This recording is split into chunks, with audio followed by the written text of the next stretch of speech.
Subscribe and click the notification bell to stay updated with the latest videos from School of Technology, Management and Engineering NMIMS Indore. As we are all aware, yoga is a beautiful physical, mental, and spiritual practice that is adopted in India and various parts of the world. It is related to making a healthy body and a healthy mind. This practice originated from India and is now globally acknowledged by the world as the best possible adaptation in order to lead a proficient and worthy life. A very good morning to all the faculty and staff members and our enthusiastic audience. I, Aditi Sethia, would like to extend a warm welcome to every person present here on behalf of NMIMS School of Technology, Management and Engineering family, Indore. Allow me to welcome you all to AICTE Training and Learning Faculty Development Program on Yoga for Mental Health and Success. Hope you all have actively participated in the Atal FDP program and enjoyed being a part of it. Before we start today's session, I'd like to inform everyone that a feedback form will be floated in the chat box. So please make sure to fill out all the required information, as attendance will be based solely on the submission of feedback forms. Today's session is on yoga for mental health and success. The art of practicing yoga helps in controlling an individual's mind, body, and soul. During these tough times of COVID-19, it is especially important to take care of our mental and physical health. And with that keeping in mind, today we have with us the yoga expert, Mrs. Poonam Pandey. Mrs. Poonam, basically a biotechnologist, was an educationalist in one of the renowned engineering colleges of Indore. However, her strong yearn towards fitness compelled her to complete her PG diploma in yoga from DAVV Indore and Masters in Yoga from JBVU, Ladnu University.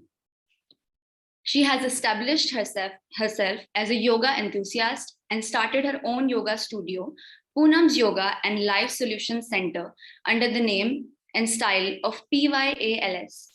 She has attended many national and international conferences and seminars and has also got an opportunity to have divine experience from many gurus and yogis of the Himalayas. Her classes are motivational and inspirational. She begins her scientific and holistic classes from fundamental to complete transformation of body, mind, and soul. She has helped numerous national and international clients to achieve physical, mental, emotional, and spiritual wellness with ease. Her inspiring journey is transforming many more lives. Ma'am, we are honored to have you with us today. I now request you to take over.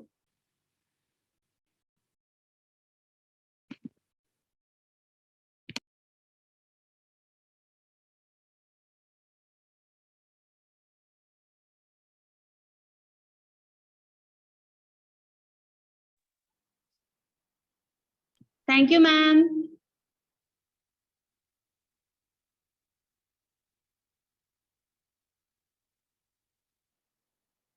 आवाज आ रही है? Yes, ma'am.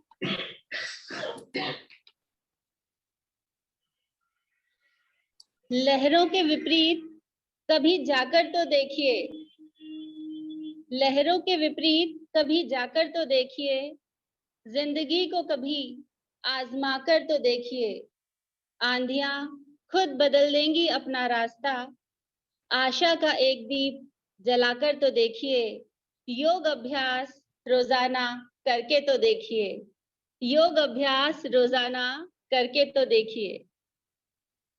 Good morning, namaskar, pranam. I welcome you all in the pious energy giving session of yoga.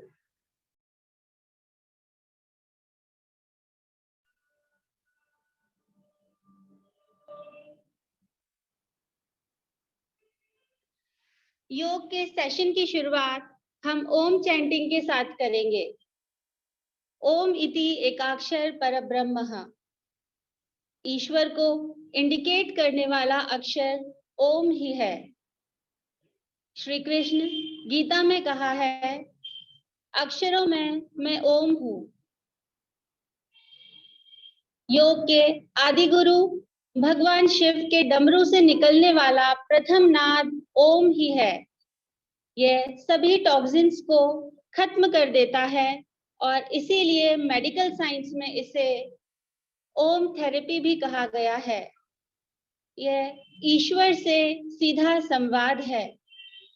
NASA की एक research के हिसाब से ये सूरज से निकलने वाली जो साउंड वेव्स हैं वह भी ओम ही है।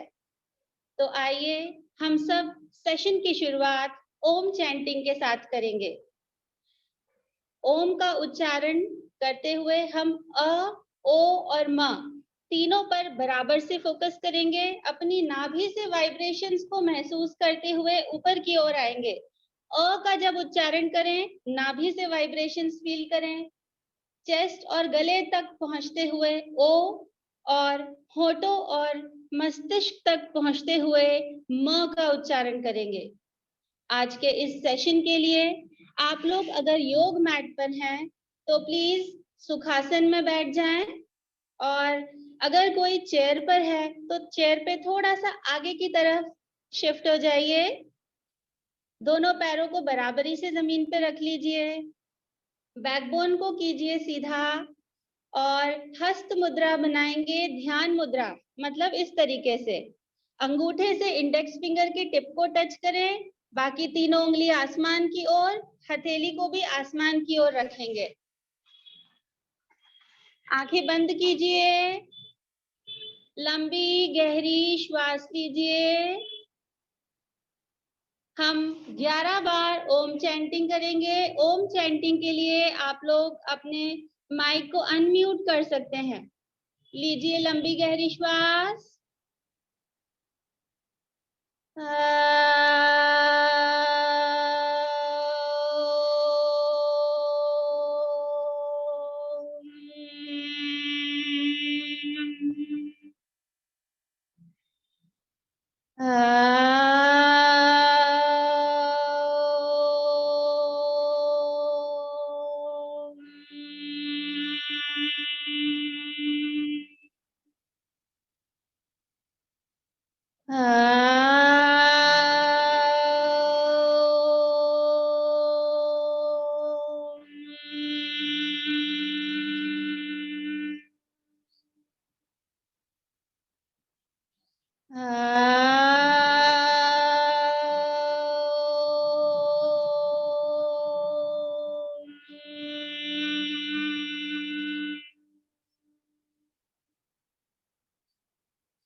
ब्रीदिंग को कीजिए नॉर्मल। दोनों हाथों को अच्छे से मसलें। गर्माहट होने पर हथेलियों से कप शेप बनाइए। अंदर ही अंदर आंखों को 2-3 बार खोलें और बंद करें। मुस्कुराते हुए आंखें खोलिए। योग क्या है? योगः कर्मसु कौशलम। समत्वम योग उच्यते। गीता में कहा गया है अपने कर्मों को कुशलता से करना ही योग है और जीवन की हर परिस्थिति में, हर द्वंद्व में समभाव में रहना ही योग है। स्वात्माराम जी कहते हैं आत्मा का परमात्मा से मिलन ही योग है। महर्षि पतंजलि के अनुसार योगश्चित्त वृत्ति निरोधः, चित्त की वृत्तियों का निरोध ही योग है। अगर हम सरल शब्दों में समझें तो जिसके अभ्यास से हमारा शरीर, मस्तिष्क, मन, बुद्धि सभी का विकास हो, हमारा शारीरिक, मानसिक, बौद्धिक, आध्यात्मिक विकास हो, भावनात्मक विकास हो, वही योग है। योग की प्रैक्टिस करने से हमारे सारे नेगेटिव्स हमारे पॉजिटिव्स में बदल जाते हैं और यह हमें स्ट्रेंथ देता है, हैप्पीनेस देता है, मेंटल पीस देता है। By practicing yoga, individual consciousness meets with the universal one. योग को हम सभी बहुत अलग अलग नामों से जानते हैं, जैसे राजयोग, सहज योग, भक्ति योग, मंत्र योग, अष्टांग योग, पतंजलि योग, पर वास्तव में योग एक ही है। योग के जो बेसिक्स है वो सभी सेम हैं। जिसने ईश्वर की भक्ति को प्रधान करते हुए योग का अभ्यास किया तो उसने भक्ति योग कहा। जिन्होंने मंत्र करते हुए, मंत्र को प्रधान मानते हुए योग का अभ्यास किया तो मंत्र योग कहलाया। लेकिन बेसिक्स सभी सेम हैं। सबसे पहले योग की शिक्षा भगवान शिव ने माँ पार्वती को दी थी और उसके बाद ये ज्ञान गुरु शिष्य परंपरा के हिसाब से आगे बढ़ता गया। ऋग्वेद में योग का जिक्र है। महर्षि पतंजलि ने सबसे पहले योग को लिखा था, इसीलिए उन्हें फादर ऑफ योग भी कहा जाता है। महर्षि पतंजलि ने जो योग को लिखा, उस बुक को पतंजलि योग सूत्र के नाम से पब्लिश किया गया और महर्षि पतंजलि को हम शेषनाग का अवतार मानते हैं। उन्होंने योग में 8 अंग बताए हैं।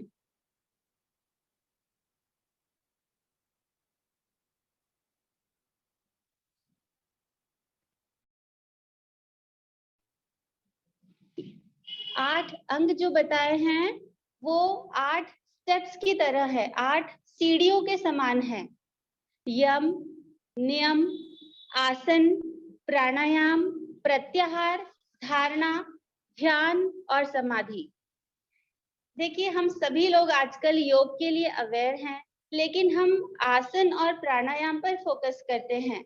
ये दो चीज प्रैक्टिस करने से हमें फिजिकल लेवल पे तो योग का बेनिफिट मिलता है, लेकिन एक्चुअली में जब हम योग के 8 स्टेप्स को समझेंगे तब हमको उसकी प्रैक्टिस करने में इंटरेस्ट डेवलप होगा। जब हम 8 स्टेप्स को समझेंगे तब हमें समझ में आएगा योग से कैसे ओवरऑल डेवलपमेंट होता है, कैसे हमारा ऑरा क्लीनिंग होती है, कैसे इंटरनल फ्लावरिंग होगी, पीस ऑफ माइंड, हैप्पीनेस, ये कैसे हमारे जीवन में आएंगे योग का अभ्यास करने से।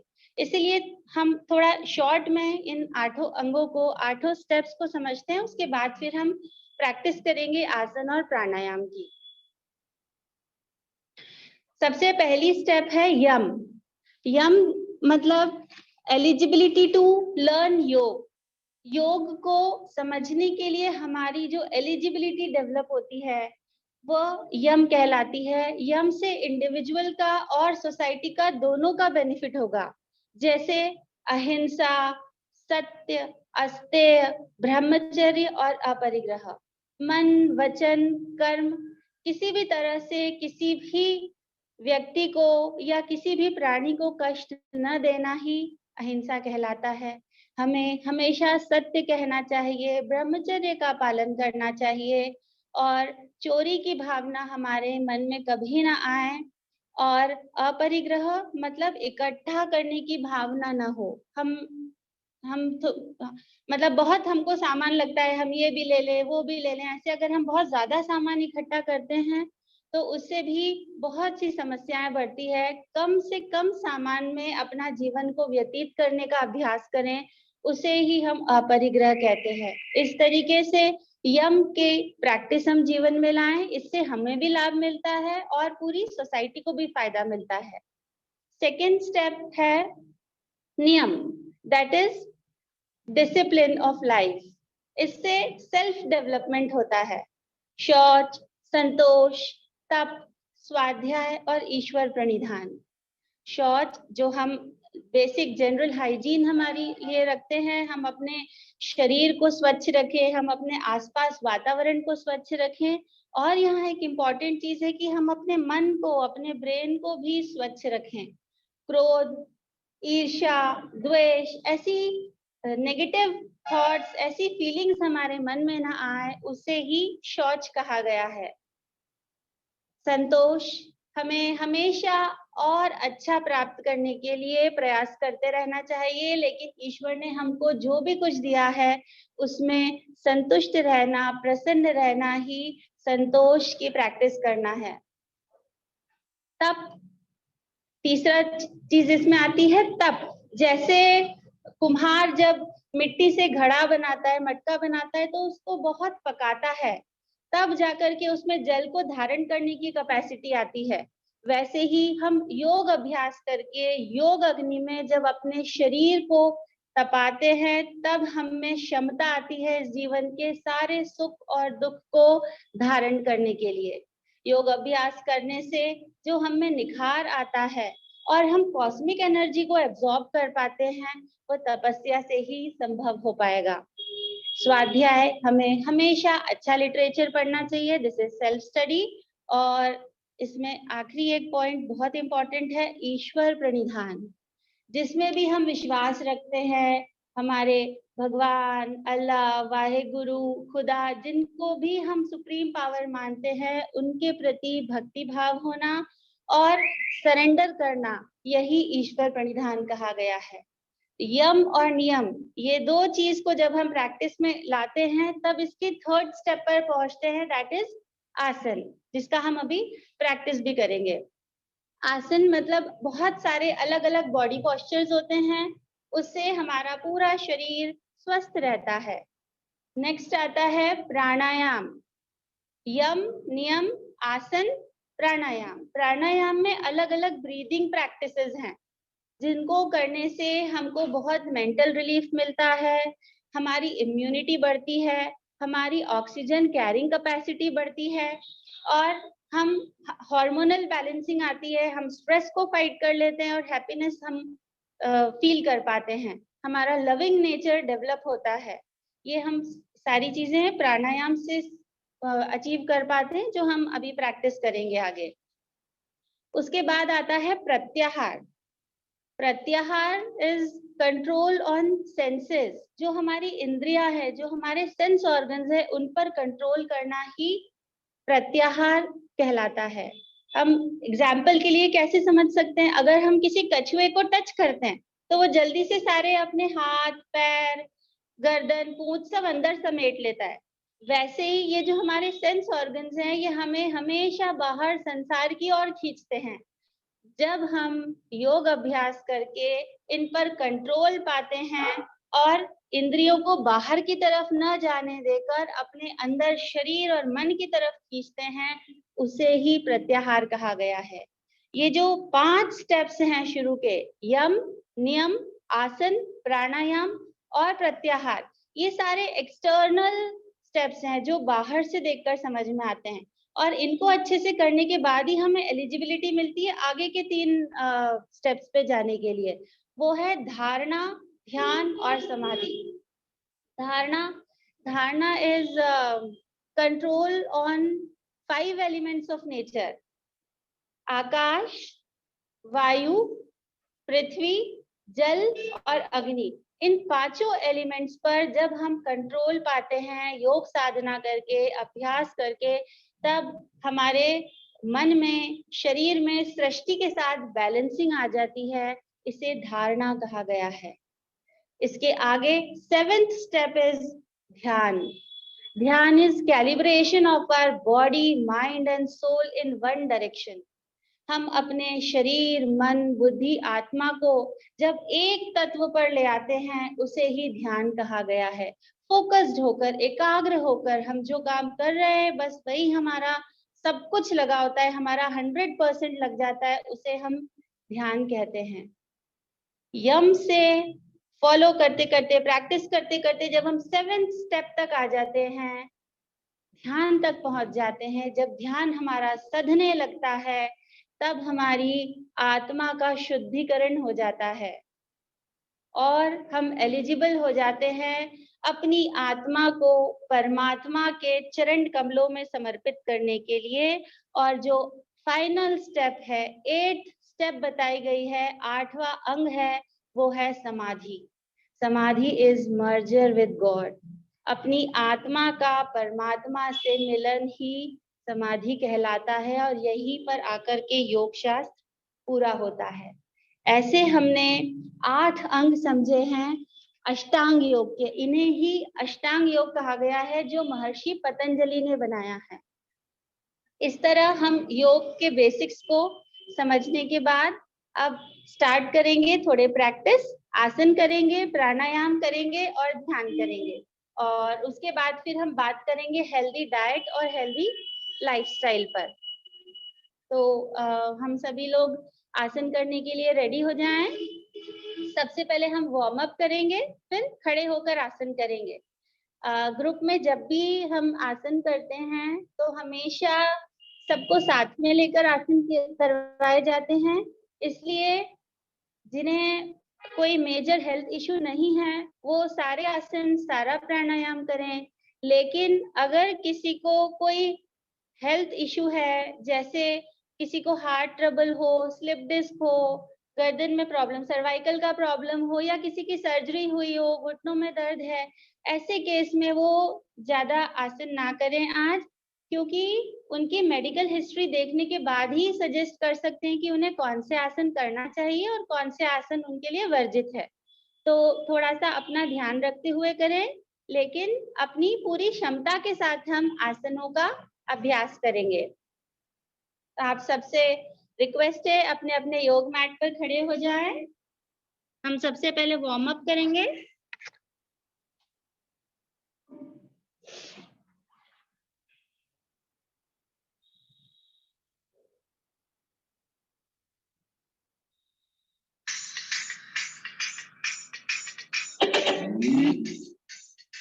Bluetooth mode. Connected.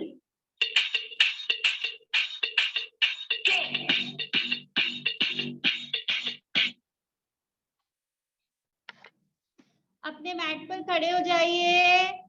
Walk and clap, walk करते जाएंगे, क्लैप करते जाएंगे, थोड़ा सा जंपिंग जॉगिंग करेंगे हम वार्म अप के लिए।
समर पोज करेंगे।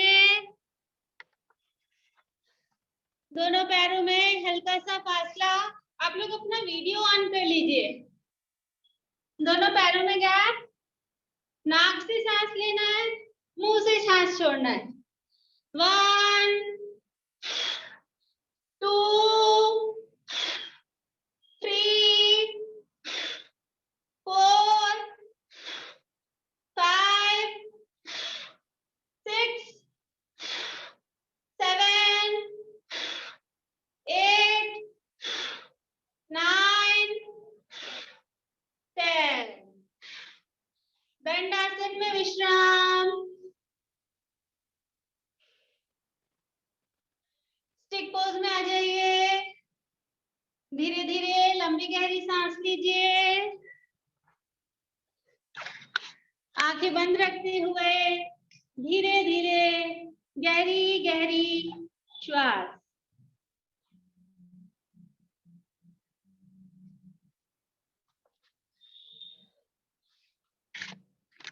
ब्रीदिंग नॉर्मल होने पर सबसे पहले करेंगे ताड़ासन, पाम ट्री पोज। दोनों पैरों में हल्का सा फासला। एक एक ऑर्गन को ऊपर की ओर तानिए। हील ऊपर, काफ मसल्स ऊपर, थाइज ऊपर, कमर, बॉडी के दोनों साइड्स को आसमान की ओर स्ट्रेच कीजिए, पूरा ऊपर।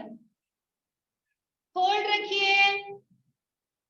1 2 3 4 5 6 7 8 9 10। Come back. एक बार हील ऊपर कीजिए, एक बार टोज ऊपर कीजिए, ऑल्टरनेट मूव कीजिए। ताड़ासन हमारी पूरी बॉडी को फ्लेक्सिबल बनाता है, मसल्स की स्ट्रेंथनिंग होती है, बैकबोन फ्लेक्सिबल बनती है, कंसंट्रेशन के लिए बहुत अच्छा है और हाइट इंक्रीज करने के लिए भी ताड़ासन बहुत अच्छा आसन है। इसीलिए सभी को रेगुलर प्रैक्टिस करना चाहिए, स्पेशली स्टूडेंट्स को। अब हम करेंगे अर्ध चक्रासन। मिलाइए दोनों पैर। राइट साइड से बॉडी को ऊपर स्ट्रेच कीजिए। धीरे धीरे धीरे पूरा ऑपोजिट झुक जाइए। स्थिरता से रुके रहें। दोनों पैरों को बराबरी से रखिए जमीन पर। 10 9 8 7 6 5 4 3 2 1। Come back. Side change. पहले ऊपर स्ट्रेच कीजिए, फिर साइड में बेंड कीजिए। होल्ड। 10 9 8 7 6 5 4 3 2 1। Come back. रिलैक्स। अर्ध चक्रासन से हमारे बॉडी के जो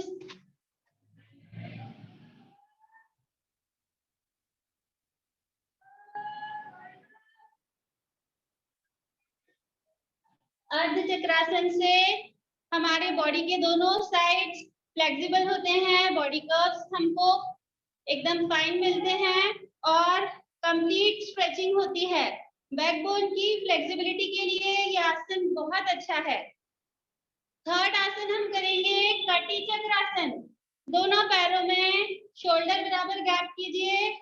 राइट शोल्डर पे लेफ्ट हथेली, राइट हैंड पीछे कमर पे, राइट साइड ट्विस्ट कीजिए। कटी चक्रासन। स्थिरता से रुके रहें। 1 2 3 4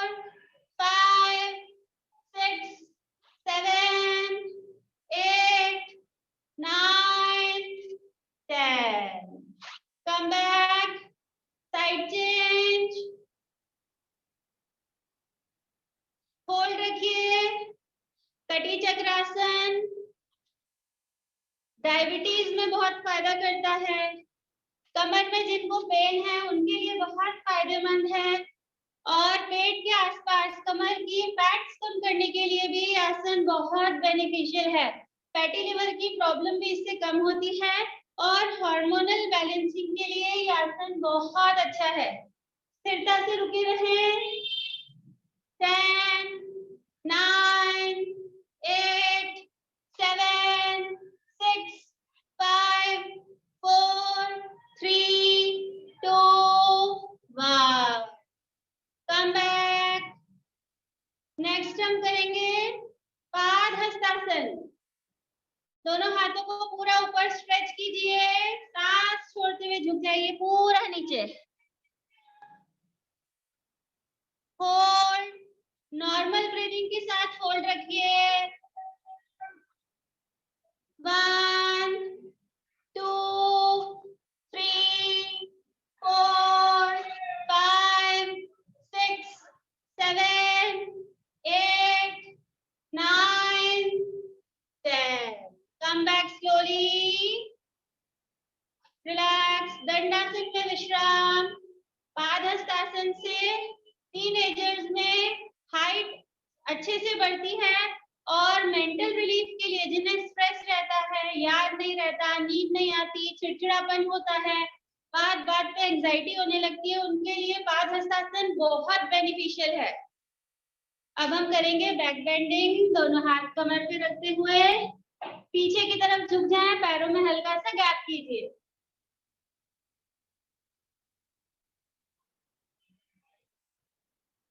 स्थिरता से रुके रहें, सांस लेते रहेंगे, सांस रोकिएगा नहीं।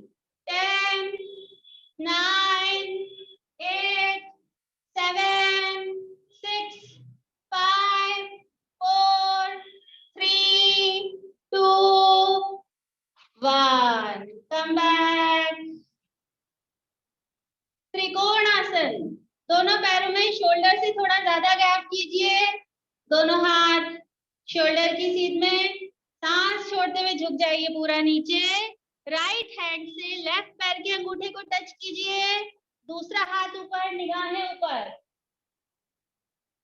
Triangle pose. Hold.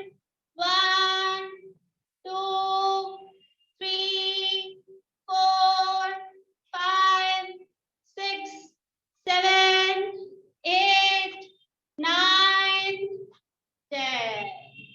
Come back. Side change. Hold. 10, 9, 8, 7, 6, 5, 4, 3, 2, 1. Come back. कमर को गोल घुमा लीजिए, बड़ा सर्कल बनाइए पहले। त्रिकोण आसन से हमारे चेहरे की स्किन और बालों में बहुत फायदा होता है। साइनसाइटिस की प्रॉब्लम ठीक होती है। मेंटल रिलैक्सेशन के लिए बहुत अच्छा आसन है। पैरों में जिनके दर्द रहता है उनके लिए बहुत बेनिफिशियल है। रिवर्स घुमाइए कमर।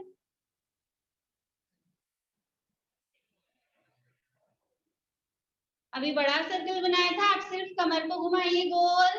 1, 2, 3, 4, 5। रिवर्स। 5, 4, 3, 2, 1। राइट लेफ्ट मूव कीजिए। 1, 2, 3, 4, 5। फ्रंट बैक मूव कीजिए। 1, 2, 3, 4, 5। अब हम करेंगे ट्री पोज, वृक्षासन। एक पैर को फोल्ड कीजिए, हील को एकदम ऊपर ही ऊपर रखिए। नमस्कार मुद्रा। आप ऐसे भी बना सकते हैं, ऐसे भी बना सकते हैं, दोनों एकदम सही है। कंसंट्रेशन को इम्प्रूव करता है, हार्मोनल बैलेंसिंग, मेंटल पीस और हमारे पैरों की मसल्स को बहुत स्ट्रेंथ मिलती है इस आसन से। 1 2 3 4 5 6 7 8 9 10 11 12 come back, साइड चेंज। हमारे ब्रेन में जो दो लोब्स होते हैं, राइट हेमिस्फीयर लेफ्ट हेमिस्फीयर, दोनों को इक्वली डेवलप करने में वृक्षासन बहुत इंपॉर्टेंट रोल प्ले करता है। स्थिरता से रुके रहिए। जितने भी बैलेंसिंग आसन हैं सभी में आंखों को खुला रखें और लगातार एक ही पॉइंट पर फोकस कीजिए। 12 11 10 9 8 7 6 5 4 3 2 1 come back, relax। योग करते समय 2-3 बातों का विशेष ध्यान रखें। बॉडी में जर्क नहीं लगना चाहिए, कभी भी झटका ना लगे। सहजता से आसन में जाइए, सहजता से वापस आइए। दूसरी बात, बॉडी की मसल्स को बिल्कुल टाइट नहीं करेंगे, रिलैक्स होते हुए आसन कीजिए। और तीसरी बात जो हमें ध्यान रखना है वो हर आसन में अपनी ब्रीदिंग को नॉर्मल रखिए। अगर हम सांस को रोक लेते हैं तो अंदर बॉडी में टेंशन क्रिएट होता है, वो हमें नहीं करना है।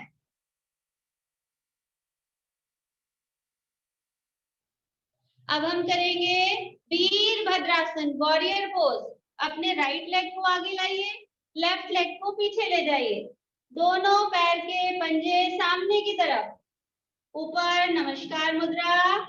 आगे वाले पैर से एल शेप बनाइए, कमर हल्की सी पीछे, निगाहें आसमान की ओर। Hold 1 2 3 4 5 6 7 8 9 10 come back, side change.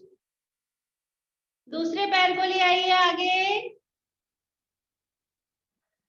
Hold 10 count hold रखेंगे।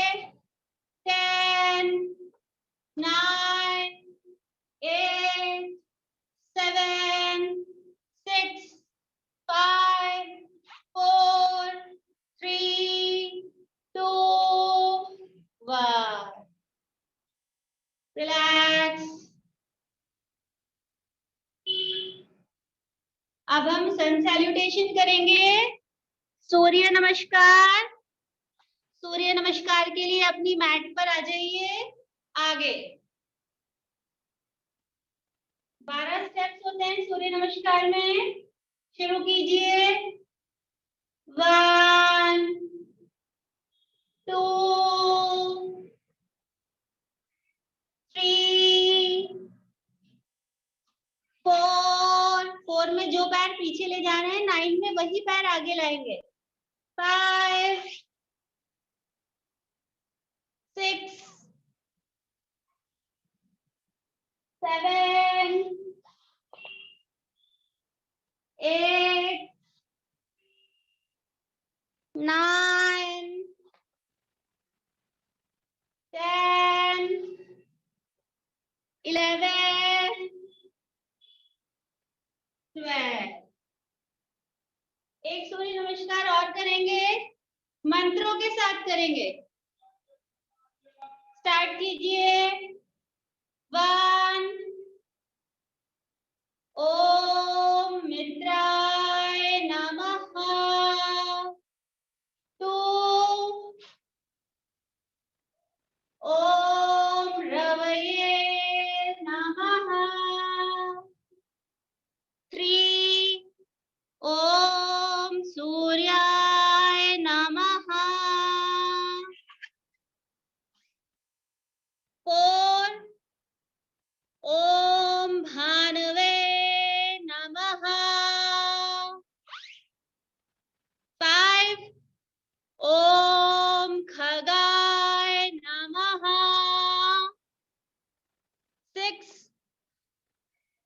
ओम पूष्णे नमः।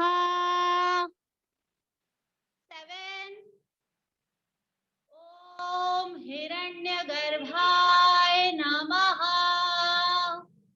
8 ओम मरीचय नमः। 9 ओम आदित्याय नमः। 10 ओम सवित्रे नमः। 11 ओम अर्काय नमः। 12 ओम भास्कराय नमः। रिलैक्स। ये सूर्य नमस्कार में जो 12 स्टेप के 12 मंत्र हैं, ये पूरे 12 सूर्य के सिनोनिम से ही बने हुए हैं। और हमारी बॉडी में जो 7 चक्र होते हैं, कभी आपने सुना होगा चक्र ध्यान के बारे में, तो ऐसे एनर्जी सेंटर्स होते हैं जिन्हें योग शास्त्र में चक्र कहा गया है। ऐसे 7 चक्र हैं। उन 7 चक्र पर कौन सा आसन क्या प्रभाव डालता है, कौन सा मंत्र प्रभाव डालता है, उस हिसाब से बनाए गए हैं। इसीलिए जिस स्टेप का जो मंत्र है, उसी स्टेप पर वही मंत्र हमेशा बोलकर करना चाहिए। लंबी गहरी श्वास लीजिए। हमारे पूरी बॉडी की स्ट्रेचिंग हो जाती है। और सूर्य नमस्कार बॉडी फ्लेक्सिबिलिटी के लिए, मेंटल बैलेंसिंग के लिए, हार्मोनल बैलेंसिंग के लिए बहुत अच्छा प्रैक्टिस है। और इससे वेट लॉस, इंच लॉस भी होता है। हमें रेगुलर प्रैक्टिस करना चाहिए। अब हम अपने मेंटल ग्रोथ के लिए एक एक्सरसाइज करेंगे, जिसे करते हुए आपको अपने बचपन की याद आ जाएगी। क्रॉस में पकड़ना है दोनों कान और करने हैं सिटअप्स। यस। 10 9 8 7 6 5 4 3 2 1। बहुत बढ़िया। ये हमारे, अच्छा आप गठरी आसन में आ जाए, फिर बताती हूँ। गठरी आसन में आ जाइए।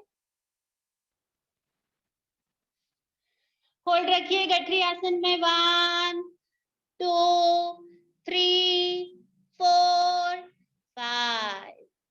बटरफ्लाई पोज, तितली आसन। अभी हमने दोनों कान पकड़ के जो सिटअप्स किए, वो हमारे ब्रेन में पॉजिटिविटी बनाए रखने के लिए बहुत अच्छी प्रैक्टिस है। साथ में बच्चों में जो डिसऑर्डर्स देखने को मिलते हैं, जैसे डिस्लेक्सिया हुआ और ऑटिज्म की प्रॉब्लम जिन बच्चों को होती है, उनके लिए तो थेरेपी में इसे करवाया जाता है। तो बहुत अच्छी प्रैक्टिस है। बचपन में हमारे टीचर्स हमको करवाया करते थे, सभी ने किया हुआ है कभी ना कभी।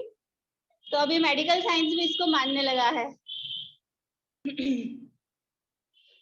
बटरफ्लाई पोज कीजिए। बटरफ्लाई पोज भी बहुत अच्छा पोज है और बहुत इजी है। ऑलमोस्ट सभी लोग इसको अच्छे से कर पाते हैं। हमारे कमर से जो नर्व्स निकलती है पैरों की तरफ, वो सारी फ्लेक्सिबल होती है, उनमें ब्लड सर्कुलेशन अच्छा रहेगा, तो पैरों से संबंधित, कमर दर्द से संबंधित सारी प्रॉब्लम्स ठीक होती है। और पेल्विक जॉइंट फ्लेक्सिबल होने से उसकी स्ट्रेंथ बढ़ती है। ओल्ड एज में जो थोड़ा बैकबोन से संबंधित प्रॉब्लम आती है, कई बार लोग थोड़ा सा झुक जाते हैं, कमर में पेन होता है, वो वाली चीजें भी कभी नहीं होंगी अगर हम रेगुलर प्रैक्टिस करते हैं तो। इवन प्रेगनेंसी में भी इस आसन को करवाया जाता है। इजी डिलीवरी के लिए, नॉर्मल डिलीवरी के लिए भी ये आसन बहुत अच्छा है। हालांकि प्रेगनेंसी में अपने मन से कभी भी योग ना करें। योग हमेशा सभी लोगों को किसी एक्सपर्ट के अंडर ही करना चाहिए, क्योंकि अगर सही करते हैं तो बेनिफिट ही बेनिफिट है। अगर गलत हमने कर लिया तो उससे नुकसान भी हो सकता है। जॉइंट मूवमेंट्स करेंगे, दोनों हाथ और दोनों पैरों को ले आइए सामने, बैकबोन को रखिए सीधा, हाथ और पैर दोनों की उंगलियों को पूरा आगे पूरा पीछे मूव कीजिए। ये जितने इजी मूवमेंट्स हैं उतने ही ज्यादा इफेक्टिव मूवमेंट्स हैं।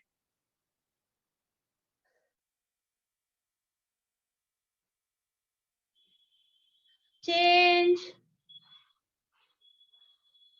आर्थराइटिस में जॉइंट पेन की प्रॉब्लम जिन्हें होती है और बैकबोन से संबंधित कुछ भी प्रॉब्लम, चाहे सर्वाइकल आपका थोरैसिक में हो या लंबर में हो, सभी को फायदा करता है।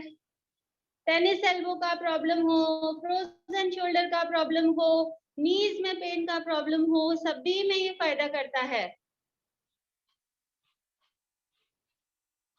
रिवर्स रिवर्स मूव कीजिए, एंकल से और रिस्ट से पूरा मूवमेंट लीजिए। अपनी एल्बो और नीज को टाइट करके लूज कीजिए। 1 2 3 4 5। पैरों के नीचे फिंगर लॉक, घुटनों के नीचे फिंगर लॉक बना लीजिए। सीधा करना है और मोड़ना है पैरों को। 1 2 3 4 5। ऐसे स्ट्रेट लाइन बननी चाहिए। गोल घुमाइए। 1 2 3 4 5। रिवर्स। 5 4 3 2 1। बैलेंस कीजिए, पैर सीधे, निगाहें पैर के अंगूठों पर, अपने टोस को देखिए। 10 9 8 7 6 5 4 3 2 1। Come back, relax. Stick pose कहते हैं इसे, दंडासन में विश्राम। जो जॉइंट मूवमेंट हमने अभी करे, अगर इसे रेगुलर करते हैं कभी नी रिप्लेसमेंट की जरूरत नहीं पड़ेगी। आजकल बहुत कम उम्र में घुटनों में दर्द की प्रॉब्लम बताते हैं लोग, फ्लूइड कम हो गया है, यूरिक एसिड डिपोजिशन हो गया, एक्सेट्रा एक्सेट्रा। कोई प्रॉब्लम कभी लाइफ में नहीं आएगी, बस रेगुलर प्रैक्टिस करते जाइए।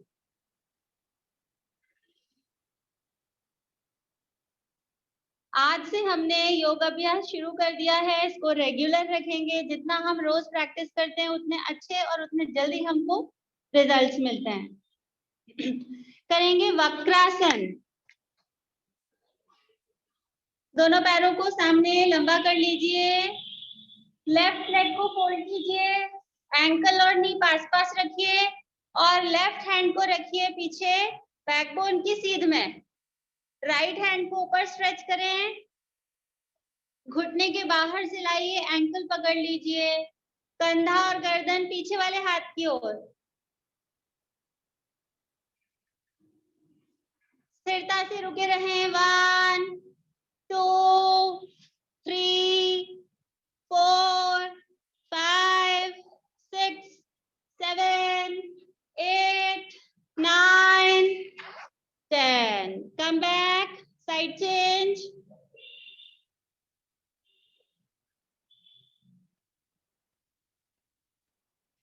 स्थिरता से रुके रहें।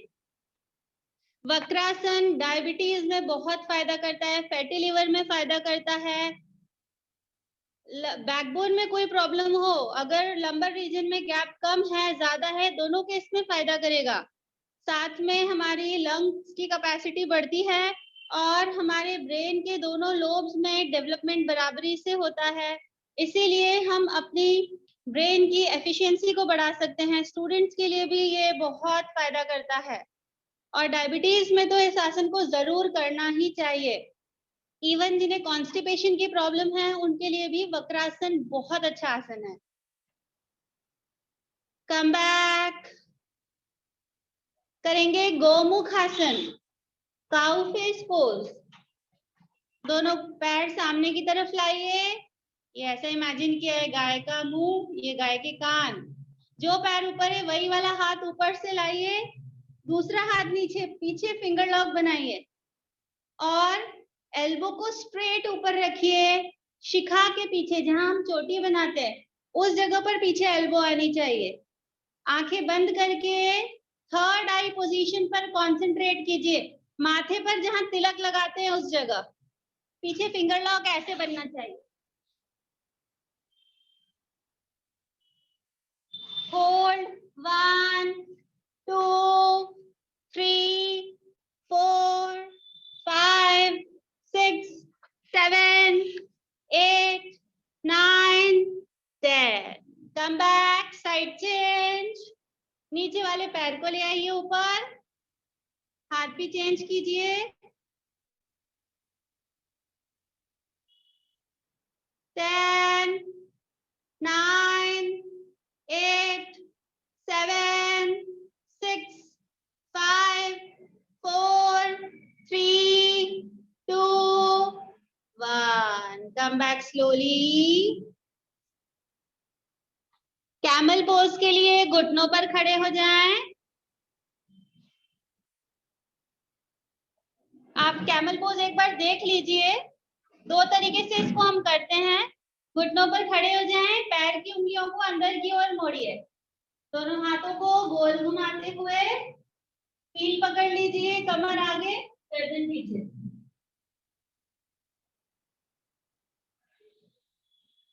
This is proper camel pose. लेकिन अगर इतनी ज्यादा बैक बेंडिंग ना कर पाए तो हाथ कमर पे रख के ऐसे भी कर सकते हैं। आपको जैसा इजी लगे वैसा कीजिए। स्टार्ट। होल्ड 1 2 3 4 5 6 7 8 9 10। Come back. वज्रासन में बैठकर रिलैक्स कीजिए।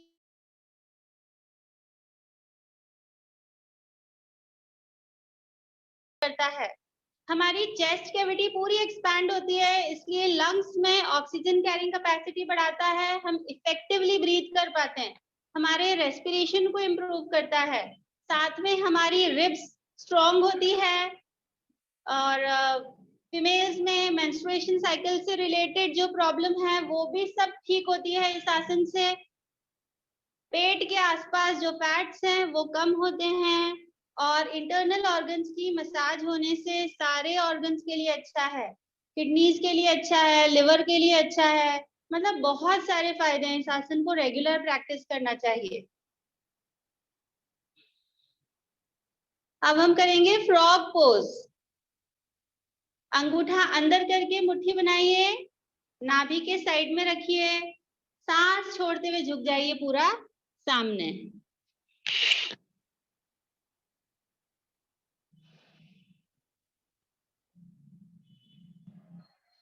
आंखें बंद रखिए, शोल्डर्स और एल्बो को लूज छोड़िए और ब्रीदिंग नॉर्मल। जनरली इस आसन में सांस रुकती है, अगर इनिशियली हमने प्रैक्टिस स्टार्ट किया है तो आप ब्रीद एकदम नॉर्मली कीजिए।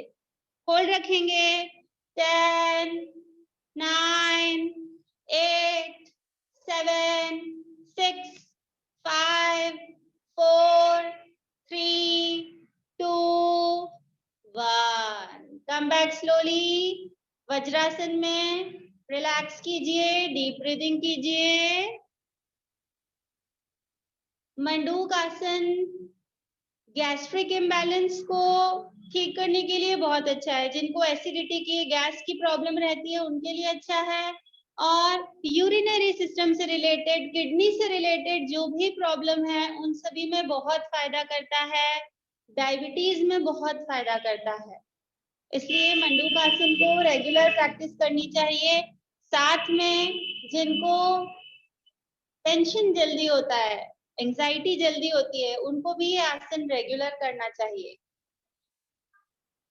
वज्रासन, जिस आसन में हम अभी बैठे हैं, ये एकमात्र ऐसा आसन है जो हम भोजन करने के बाद कर सकते हैं और करना ही चाहिए।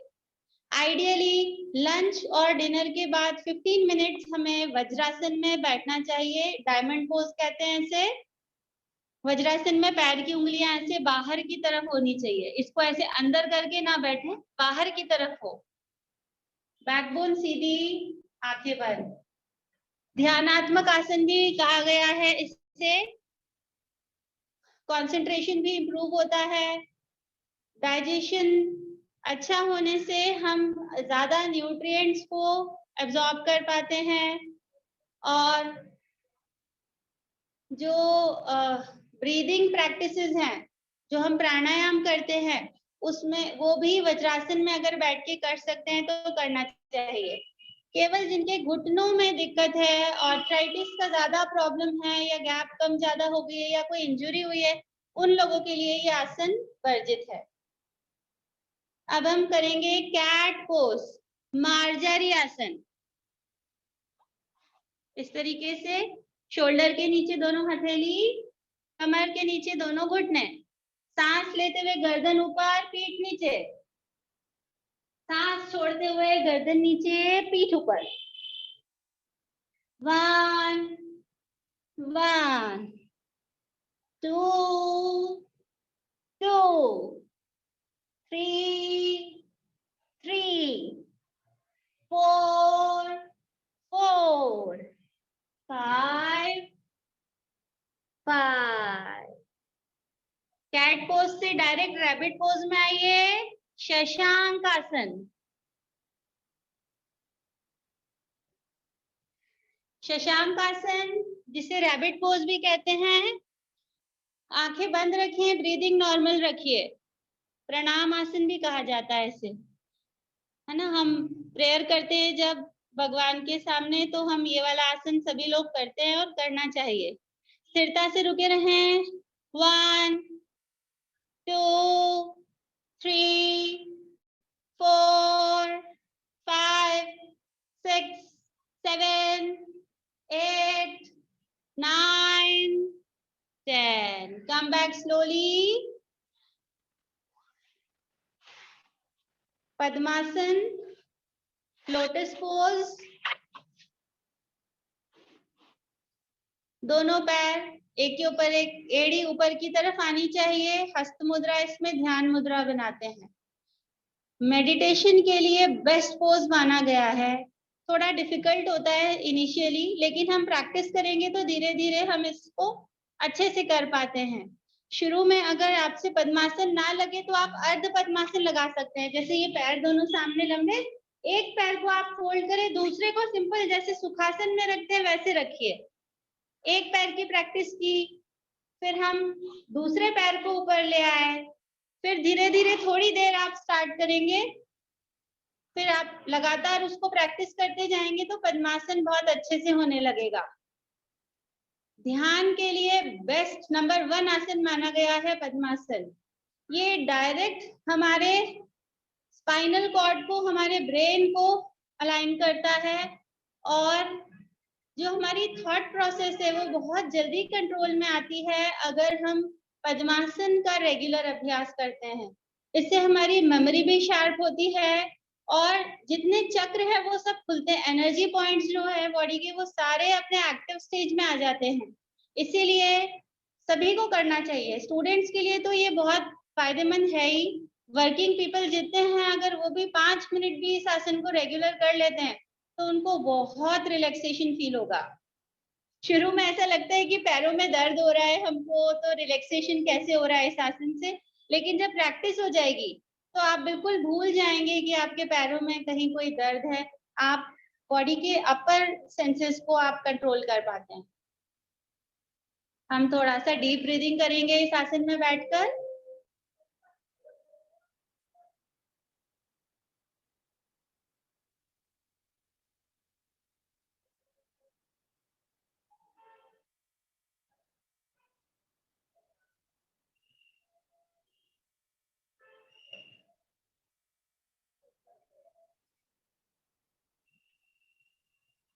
Relax, come back.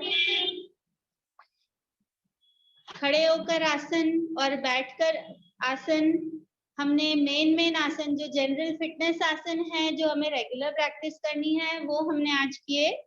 आसन तो बहुत सारे हैं, लेकिन चूंकि टाइम की भी लिमिटेशन है ना, और ये आसन ऐसे हैं जो हमको ओवरऑल हमारी पूरी फिजिकल और मेंटल हेल्थ के लिए अच्छे होते हैं और हम सभी आसानी से कर पाते हैं, इसलिए आज हमने ये प्रैक्टिस की है।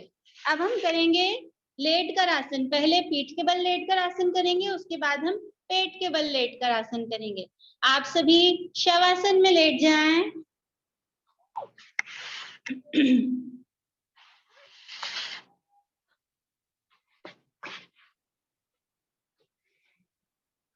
Corps pose, shavasana. दोनों पैरों में हल्का सा फासला, एड़ी अंदर, उंगलियां बाहर की ओर झुकी हुई, हथेली आसमान की तरफ, गर्दन सीधी, आंखें बंद। धीरे धीरे लंबी गहरी सांस लीजिए और बॉडी को लूज छोड़िए। वैसे तो शवासन ऑलमोस्ट सभी का फेवरेट आसन है, क्योंकि हम रिलैक्सेशन इसी आसन में करते हैं, योग निद्रा भी हम इसी आसन में करते हैं, अभी आगे प्रैक्टिस करेंगे। लेकिन जितना इजी दिखता है उतना इजी एक्चुअली है नहीं। क्यों? क्योंकि हमको अपनी पूरी बॉडी को एकदम लूज छोड़ना होता है इस आसन में, ब्रीदिंग को एकदम कंट्रोल करके रखना होता है, जो हम रेगुलर प्रैक्टिस से कर पाते हैं। अब हम करेंगे उत्तान पादासन। मिलाइए दोनों पैर, चाहे तो दोनों हाथों का सपोर्ट ले सकते हैं, मतलब दोनों हथेलियों को ऐसे कमर के नीचे रख लीजिए आप, और दोनों पैरों को एक साथ उठाइए 45 डिग्री। घुटनों को रखिए एकदम सीधा। जनरली इस आसन में होल्ड रखते हुए सांस रुक जाती है और कंधे टाइट हो जाते हैं, वो दोनों हमें नहीं करना है। आसमान की ओर देखिए, कंधे ढीले, breathing normal. 10, 9, 8, 7, 6, 5, 4, 3, 2, 1. Come back, relax. शव आसन में अश्विन क्रिया कीजिए। अश्विन क्रिया इंटरनल क्रिया है, इसमें यूरिनरी मसल्स और एनस को टाइट और लूज करते हैं। ब्रीदिंग नॉर्मल रहेगी, बाकी पूरी बॉडी एकदम नॉर्मल रहे। केवल वही की मसल्स को टाइट और लूज कीजिए, कॉन्ट्रैक्ट और रिलैक्स कीजिए। अश्विन क्रिया बहुत बेनिफिशियल है, एक्सक्रीटरी सिस्टम से संबंधित, यूरिनरी सिस्टम से और रिप्रोडक्टिव सिस्टम से संबंधित बहुत सी प्रॉब्लम्स ठीक हो जाती है अगर हम रेगुलर अश्विन क्रिया करते हैं। जनरली लेडीज में आफ्टर डिलीवरी या प्रेगनेंसी में जो यूरिन लीकेज का प्रॉब्लम होता है वो भी इससे ठीक होगा। अगर किसी को पाइल्स की प्रॉब्लम है वो भी ठीक हो जाती है। मसल्स को स्ट्रेंथ मिलेगी, पेल्विक फ्लोर मसल्स को बहुत स्ट्रेंथ मिलती है, इसलिए यूरिनरी मसल्स और एनएस को कॉन्ट्रैक्ट रिलैक्स रेगुलरली करना चाहिए जब हम योग प्रैक्टिस करते हैं। अब हम करेंगे अर्ध हलासन। दोनों पैरों को एक साथ उठाइए 90 डिग्री। अगर किसी को कमर में दर्द रहता है तो वो दोनों पैरों को एक साथ ना उठाते हुए 5-5 काउंट दोनों पैरों को ऑल्टरनेट उठाए। घुटनों को रखिए सीधा, अंगूठे नाभि के ठीक ऊपर, निगाहें अंगूठों पर, होल्ड। 10, 9, 8, 7, 6, 5, 4, 3, 2, 1. कम बैक स्लोली, घुटनों को सीधा रखते हुए नीचे आइए। करेंगे हलासन, फ्लो पोज। अभी हमने अर्ध हलासन किया था। फ्लो पोज में दोनों पैरों को पूरा ऊपर उठा करके पैर के अंगूठों को पीछे स्पर्श करते हैं। बहुत डिफिकल्ट आसन में होता है, अगर आप रेगुलर प्रैक्टिस करते हैं आपसे इजीली हो तो ठीक, वरना आप केवल देख लीजिए इस आसन को।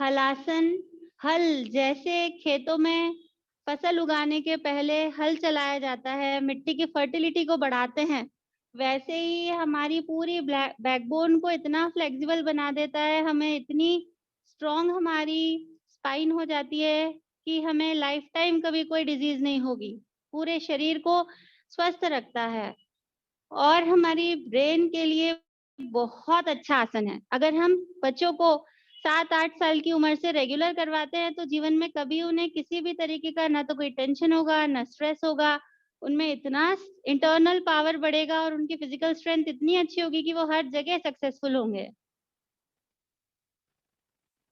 सर्वांगासन, सर्वांगासन शोल्डर स्टैंड, जैसे कि नाम से ही समझ में आता है कि ये सभी अंगों को फायदा करता है, तो कोई सी भी प्रॉब्लम हो, केवल सर्वाइकल, जिनको कंधे और गर्दन में दर्द की प्रॉब्लम है वो लोग ना करें, बाकी ये बहुत अच्छा आसन है।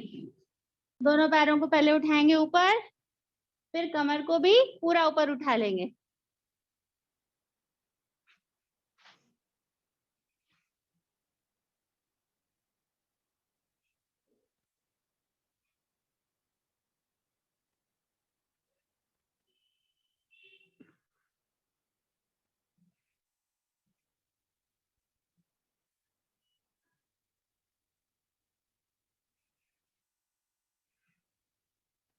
कम बैक स्लोली, रिलैक्स, गर्दन को 1-2 बार राइट लेफ्ट में जाते हुए रिलैक्स कीजिए। विंड रिलीजिंग पोज, पवन मुक्त आसन, दोनों पैरों को फोल्ड कीजिए, पैरों के ऊपर फिंगर लॉक और चिन को लगाइए घुटनों से, होल्ड रखिए 1 2 3 4 5 6 7 8 9 10, कम बैक। शवासन में विश्राम, साथ में कीजिए अश्विन क्रिया।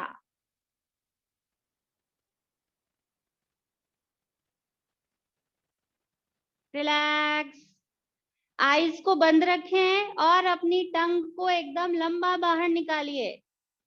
ये अपनी मेंटल हेल्थ के लिए हम आई बॉल्स को और टंग को एक साथ मूव कर रहे हैं।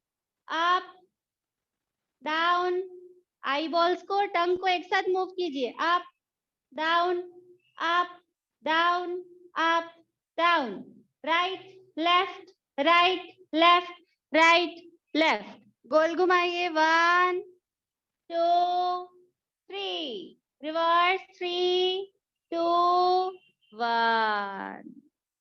पीठ के बल एक आसन और करेंगे, ब्रिज पोज, कंद्रासन, दोनों पैरों को फोल्ड कीजिए और कमर को उठा लीजिए पूरा ऊपर, मैक्सिमम जितना उठा सकते हैं। हर तरह के कमर दर्द में फायदा करता है ये आसन।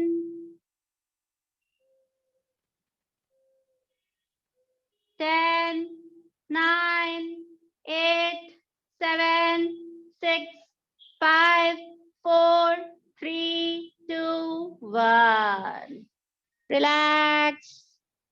राइट करवट के सहारे पेट के बल लेट जाइए। जब भी हम लेट कर उठते हैं हमेशा राइट करवट से ही उठना चाहिए, पेट के बल लेट जाए। जब भी हम पेट के बल आसन करते हैं रिलैक्सेशन करेंगे चाइल्ड पोज में। This is child pose.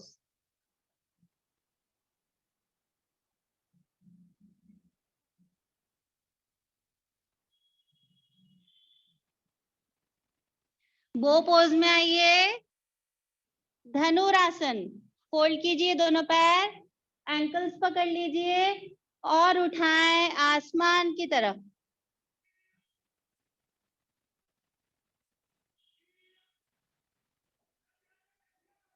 Hold रखिए 10 9 8 7 6 5 4 3 2 1, come back, relax.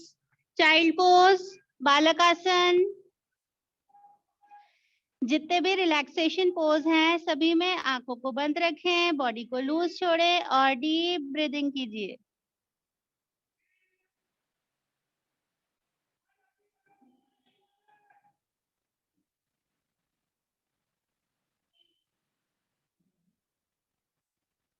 Locus pose में आएंगे। शलभासन, मिलाइए दोनों पैर, दोनों हाथ थाइस के नीचे रखिए, चिन को रखेंगे जमीन पर और दोनों पैरों को डायरेक्ट थाई से उठाइए ऊपर। स्टार्ट। 10, 9, 8, 7, 6, 5, 4, 3, 2, 1। क्रोकोडाइल पोज में कीजिए रिलैक्स। मकरासन, पैर दोनों इजी जमीन पर, दोनों कोहनियों को मिलाइए, चिन को रखिए हथेलियों में ऐसे।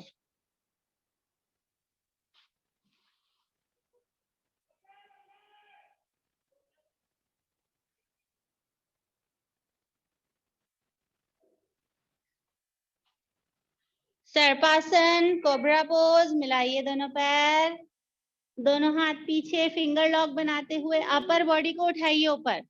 नाग कैसे फन उठाकर ऊपर बैठता है वैसे ही हमको अपनी अपर बॉडी को उठाना है पूरा ऊपर। स्टार्ट।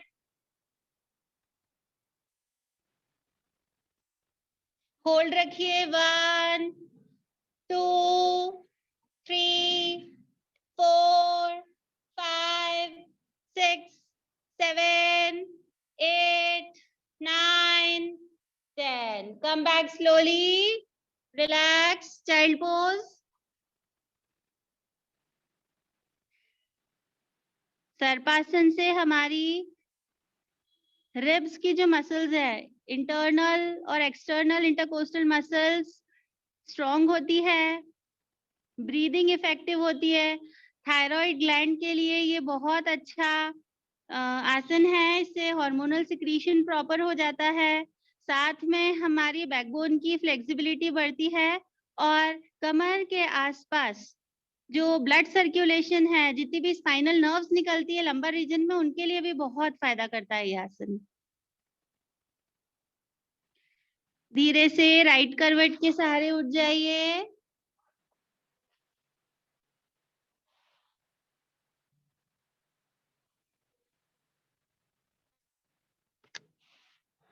ये हमने मेन आसन कर लिए। अब हम प्रैक्टिस करेंगे प्राणायाम। प्राणायाम जैसे दो अक्षरों से मिलकर बना है शब्द प्राणायाम, प्राण प्लस आयाम। प्राण मतलब वो शक्ति जो हमको जीवित बनाती है। हम ऑक्सीजन समझ ले, वायु समझ ले, श्वास हम समझ सकते हैं। और आयाम मतलब कंट्रोल करना। जब हम अपनी ब्रीद पर कंट्रोल कर लेते हैं तो उसे हम कहते हैं प्राणायाम। हमें 2 नोस्ट्रिल्स दिए हैं भगवान जी ने, ठीक है। एक होता है राइट, एक होता है लेफ्ट। योग शास्त्र में इसे स्वर कहा गया है, सूर्य स्वर और चंद्र स्वर। राइट साइड सूर्य स्वर और लेफ्ट साइड चंद्र स्वर। जैसे चंद्रमा और सूरज के कार्य हैं वही ये दोनों नोस्ट्रिल हमारी बॉडी में करते हैं। एक होता है गरम और जोशीली तासीर का, दूसरा होता है ठंडी तासीर, सुख शांति वाली तासीर का, ठीक है। हमारे लिए दोनों ही बहुत जरूरी है। अगर हमारा बॉडी का सिस्टम ठीक है तब तो ये नेचुरली 2 से 2.5 घंटे में चेंज होते हैं। आप कभी भी चेक कीजिएगा, ऐसे आप सांस छोड़ेंगे तो कभी आपका राइट साइड से ज्यादा सांस आपको फील होगी, कभी आपका लेफ्ट डोमिनेटिंग होगा, है ना। तो ऐसे केस में हमको समझ में आ जाता है कि हमारा राइट स्वर चल रहा है कि लेफ्ट स्वर चल रहा है। और कभी कभी दोनों नाक से बराबर सांस आती है, मतलब सुषुम्ना में प्राण चले गए, स्पाइनल आपकी एक्टिव हो गई है। ये योग अभ्यास हम करते हैं, इसको बहुत शुभ स्वर माना जाता है। जैसे अभी इतना हमने प्रैक्टिस किया, आसनों का मेरे दोनों स्वर चलने लगे। आप भी चेक कीजिए आपका कौन सा स्वर चल रहा है, समझ में आएगा आपको, है ना। तो अभी दोनों मेरे फिलहाल दोनों स्वर चल रहे हैं, ठीक है। तो बेसिक हो गया। अच्छा, प्राणायाम में जो टर्मिनोलॉजी है वो हम समझ लें। सांस लेने को कहते हैं पूरक, सांस छोड़ने को कहते हैं रेचक या रेचन, और सांस रोकने को कहते हैं कुंभक। सांस बाहर छोड़ के रोकते हैं तो कहते हैं बाह्य कुंभक, सांस अंदर लेकर के रोकते हैं तो कहते हैं आंतरिक कुंभक। लेकिन कुंभक का अभ्यास तब करना चाहिए जब हमारा ब्रीदिंग रेशियो सेट हो जाए। समझे, बहुत साइंटिफिक है। देखिए, योग अपने आप में एक बहुत डीप साइंस है। जब भी हम इसको करें, पूरा समझते हुए करें, तो हमको इसका पूरा बेनिफिट मिलता है। सांस का रेशो क्या होता है? सांस लेना और सांस छोड़ना। अगर हम 5 सेकंड तक सांस ले रहे हैं तो हमको 10 सेकंड में सांस बाहर छोड़नी चाहिए। मतलब 1:2 रेशो होना चाहिए हमारे सांस लेने और छोड़ने का। सबसे पहले, जैसे अगर हमको इंग्लिश बोलनी है तो ABCD सीखना जरूरी है, हिंदी बोलना है तो अ आ इ ई क ख ग घ आना हमें जरूरी है, तभी हम लैंग्वेज सीख पाते हैं। वैसे ही यदि हमको प्राणायाम सीखना है तो सबसे पहले हमको डीप ब्रीदिंग करना सीखना होगा। धीरे धीरे लंबी गहरी श्वास लीजिए और लंबी गहरी श्वास छोड़िए। 90% केस में, मेरा पर्सनल एक्सपीरियंस है, 90% टाइम ऐसा होता है कि आप किसी को बोलोगे डीप ब्रीदिंग करे तो वो ऐसे करके सांस खींचता है ना। शुरू में सब ऐसे होते हैं, लेकिन ये बिल्कुल ठीक तरीका नहीं है। जब हम डीप ब्रीदिंग करते हैं, हमारे पास में जो बंदा बैठा है उसको पता भी नहीं चलना चाहिए कि हम डीप ब्रीदिंग कर रहे हैं। इतनी धीरे, इतनी कोमलता से, इतनी आहिस्ता से डीप ब्रीदिंग होना चाहिए। अभी हम धीरे धीरे 5 सेकंड तक सांस लेंगे और 10 सेकंड में सांस को बाहर छोड़ेंगे, बिना ताकत लगाए, बिना कोई बॉडी को टाइट किए हम डीप ब्रीदिंग की प्रैक्टिस करेंगे। प्राणायाम करने के लिए बेसिक बॉडी पोस्चर क्या होना चाहिए उसको समझें। अगर आप आसानी से पद्मासन में बैठ सकते हैं तो पद्मासन लगाइए, वज्रासन में बैठ सकते हैं तो वज्रासन लगाइए, और नहीं तो सुखासन में बैठ सकते हैं। जैसे मैं अभी फिलहाल सुखासन में बैठी हूँ, है ना। बैकबोन हमारी सीधी होनी चाहिए। अब इसको भी समझिए, बैकबोन सीधी रखने के लिए क्या होता है, जनरली लोग ऐसे बैठ जाते हैं। ये बैकबोन सीधा नहीं है, अभी भी मेरी बैकबोन सीधी है। बॉडी को टाइट नहीं करना है, कंधों को उचकाना नहीं है, मसल्स को अकड़ाना नहीं है, बिल्कुल रिलैक्स होते हुए अपनी बैक को हम सीधा रखेंगे। गर्दन लटकनी नहीं चाहिए, गर्दन सीधी। और हस्त मुद्रा, ये जो हमारे फिंगर्स हैं, इनको भगवान जी ने ऐसे डिजाइन किया हुआ है कि ये 5 एलिमेंट्स को इंडिकेट करते हैं हमारी बॉडी में। जल, पृथ्वी, आकाश, अग्नि, है ना, वायु। तो अलग अलग तरीके से मुद्राएं बनती है, वो भी अपने आप में एक बहुत डीप चैप्टर है। अभी अब मैं 3 मुद्रा आपको बताती हूँ जो बहुत जनरली कॉमनली हम लोग यूज करते हैं। पहली है, दिस इज ध्यान मुद्रा, इसी को ज्ञान मुद्रा भी कहते हैं, ठीक है। ये मुद्रा देखिए, ऐसे मेंटल पीस के लिए, रिलैक्सेशन के लिए, कंसंट्रेशन को इम्प्रूव करने के लिए हम ये वाली मुद्रा बनाएं। अगर हमारा मोटिव है कि हमको वेट लॉस करना है तो हम सूर्य मुद्रा बनाएंगे। ये जो रिंग फिंगर है इसको मोड़िए, अंगूठे से दबाइए और ये इस तरीके से बनाएं। क्लियर है? और तीसरा, जैसा लाइफस्टाइल ऊपर नीचे हो गया है, खाने पीने के टाइम टाइट सब गड़बड़ करते हैं सभी लोग, तो इंडाइजेशन, गैस्ट्रिक ट्रबल, एसिडिटी, है ना, अनईजी फील होना, वो वाली अगर आपको प्रॉब्लम है तो हम अपान मुद्रा बनाते हैं। उसमें हम हमारी जो सेंटर वाली 2 उंगली है उसको मोड़ करके अंगूठे से टच करते हैं। ये देखिए ऐसे, ये देखिए वो छोटे बच्चों को ऐसे करके शेक हैंड करते थे ना, उस टाइप की मुद्रा है ये, अपान मुद्रा, ठीक है। बहुत सारी होती है, लेकिन ये 3 मुद्रा अभी आप आज के लिए ध्यान रखें। ध्यान मुद्रा, सूर्य मुद्रा और अपान मुद्रा। ठीक है, इसको हम रेगुलर प्रैक्टिस करेंगे। और एक चीज, हथेली कभी नीचे की तरफ नहीं होनी चाहिए। जब भी हम ध्यान करें या प्राणायाम करें, हमारी एनर्जी को अर्थ खींच लेती है, और अगर हम हथेली ऊपर रखते हैं तो हम यूनिवर्स की एनर्जी को एब्जॉर्ब कर पाते हैं। तो हथेली आसमान की ओर रखिए, करेंगे डीप ब्रीदिंग। आंखें बंद, धीरे धीरे लंबी गहरी सांस लीजिए। 5 सेकंड तक सांस लें, 10 सेकंड में सांस को बाहर छोड़ें। सबसे इंपॉर्टेंट डीप ब्रीदिंग। कितना भी हम बिजी हो जाएं, हमें डीप ब्रीदिंग रेगुलर करना ही चाहिए। डीप ब्रीदिंग हमको प्रैक्टिस में आ जाएगा तो हमारी full time breathing deep breathing ही होगी। उसी से हम स्वस्थ होते हैं और हमारी आयु भी बढ़ती है। योग शास्त्र में ऐसा कहते हैं कि भगवान जी ने हमको सबको फिक्स्ड सांसें दी हुई है। जैसे हमारे अकाउंट में पता हो कि हमारे पास कितने रुपए हैं और हमको उन्हें खर्च इस हिसाब से करना है कि हम इतना ड्यूरेशन निकाल लें अपना, वैसे ही भगवान ने सबको एक फिक्स्ड अमाउंट ऑफ सांसें दी हुई है। अगर हम छोटी छोटी सांस लेंगे तो जल्दी खत्म हो जाएंगे, और अगर उन्हीं सांस को हम धीरे धीरे गहरी गहरी लेंगे तो हमारा लाइफ स्पैन भी बढ़ता है, आयु बढ़ती है और स्वस्थ रहते हैं।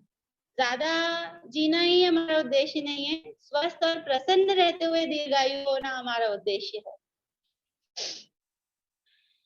Deep breathing.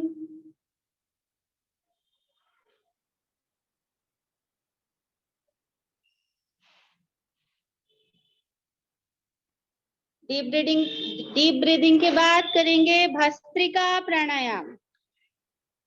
भस्त्रिका प्राणायाम, इसमें हम फोर्स के साथ सांस को लेना छोड़ना करते हैं। आप हमेशा ध्यान रखें, अगर हम ब्रीद इन कर रहे हैं तो हमारी चेस्ट, हमारी बॉडी एक्सपैंड होगी, और जब हम ब्रीद आउट कर रहे हैं तो पिचकेगी।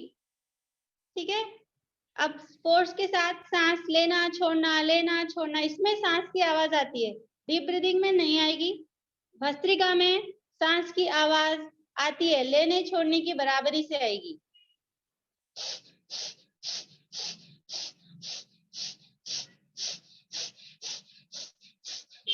पेट और चेस्ट का मूवमेंट बराबर होते जाएगा। जब सांस अंदर, पेट बाहर, सांस बाहर, पेट अंदर।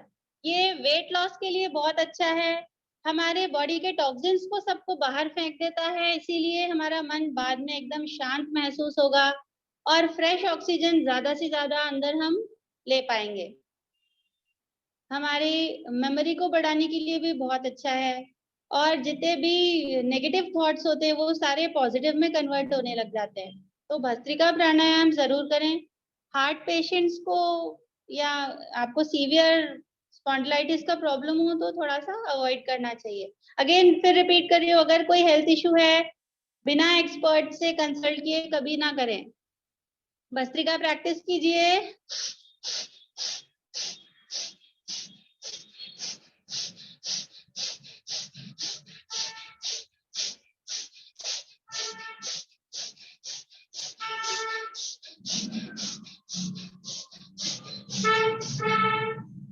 रिलैक्स, ब्रीदिंग को कीजिए नॉर्मल। धीरे धीरे लंबी गहरी श्वास लेते जाइए। प्राणायाम में हमने सबसे पहले डीप ब्रीदिंग किया, उसके बाद किया भस्त्रिका। अब हम करेंगे कपाल भाती। कपाल भाती, कपाल मतलब फॉरहेड और भाती मतलब क्लींजिंग। हम इसमें अपनी बॉडी की क्लींजिंग करते हैं, सारे टॉक्सिन्स हमारे बॉडी के बाहर निकल जाते हैं, पेट के आसपास फैट्स कम होते हैं और शरीर में कफ रोग खत्म होते हैं, मतलब सर्दी जुकाम, साइनसाइटिस का प्रॉब्लम, अस्थमा, उन सभी पेशेंट्स को बहुत फायदा करता है। हमारे चेहरे पे चमक आने लगती है, स्किन हमारी ग्लो करेगी अगर हम रेगुलर कपालभाति करते हैं तो। मतलब आप किसी का चेहरा देख के समझ जाएंगे कि इनमें अंदर इंटरनल फ्लावरिंग होने लगी है, रेगुलरली हम प्रैक्टिस कर रहे हैं प्राणायाम। तो कपालभाति बहुत फायदा करता है। कपालभाति में हमको सांस लेने पर बिल्कुल ध्यान नहीं देना है, केवल सांस को बाहर छोड़ना है। जिस मोमेंट पे सांस बाहर छूटती है, सेम मोमेंट पे नाभि अंदर आती है। बिल्कुल नॉर्मल स्पीड में प्रैक्टिस कीजिए, स्टार्ट कीजिए। 1 सेकंड में 1 स्ट्रोक।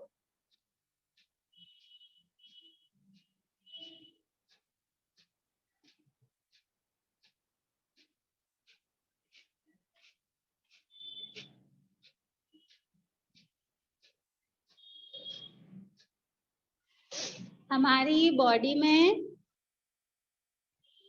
नॉर्मली मतलब जब हम कोई वर्कआउट नहीं कर रहे हैं, जब हम आसन प्राणायाम प्रैक्टिस नहीं कर रहे होते हैं, तब हम केवल 500 ml तक सांस ले पाते हैं। लेकिन अगर हम योग अभ्यास करते हैं, आसन कर रहे हैं, हम प्राणायाम करते हैं, कपालभाति, भस्त्रिका, अनुलोम विलोम, नाड़ी शोधन, अगर हम ये प्राणायाम कर रहे हैं तो 3 से 4 गुना तक हम सांस लेने की क्षमता को बढ़ा सकते हैं। मतलब 500 ml की जगह 1500 ml, 2000 ml तक हम इनहेल कर पाएंगे।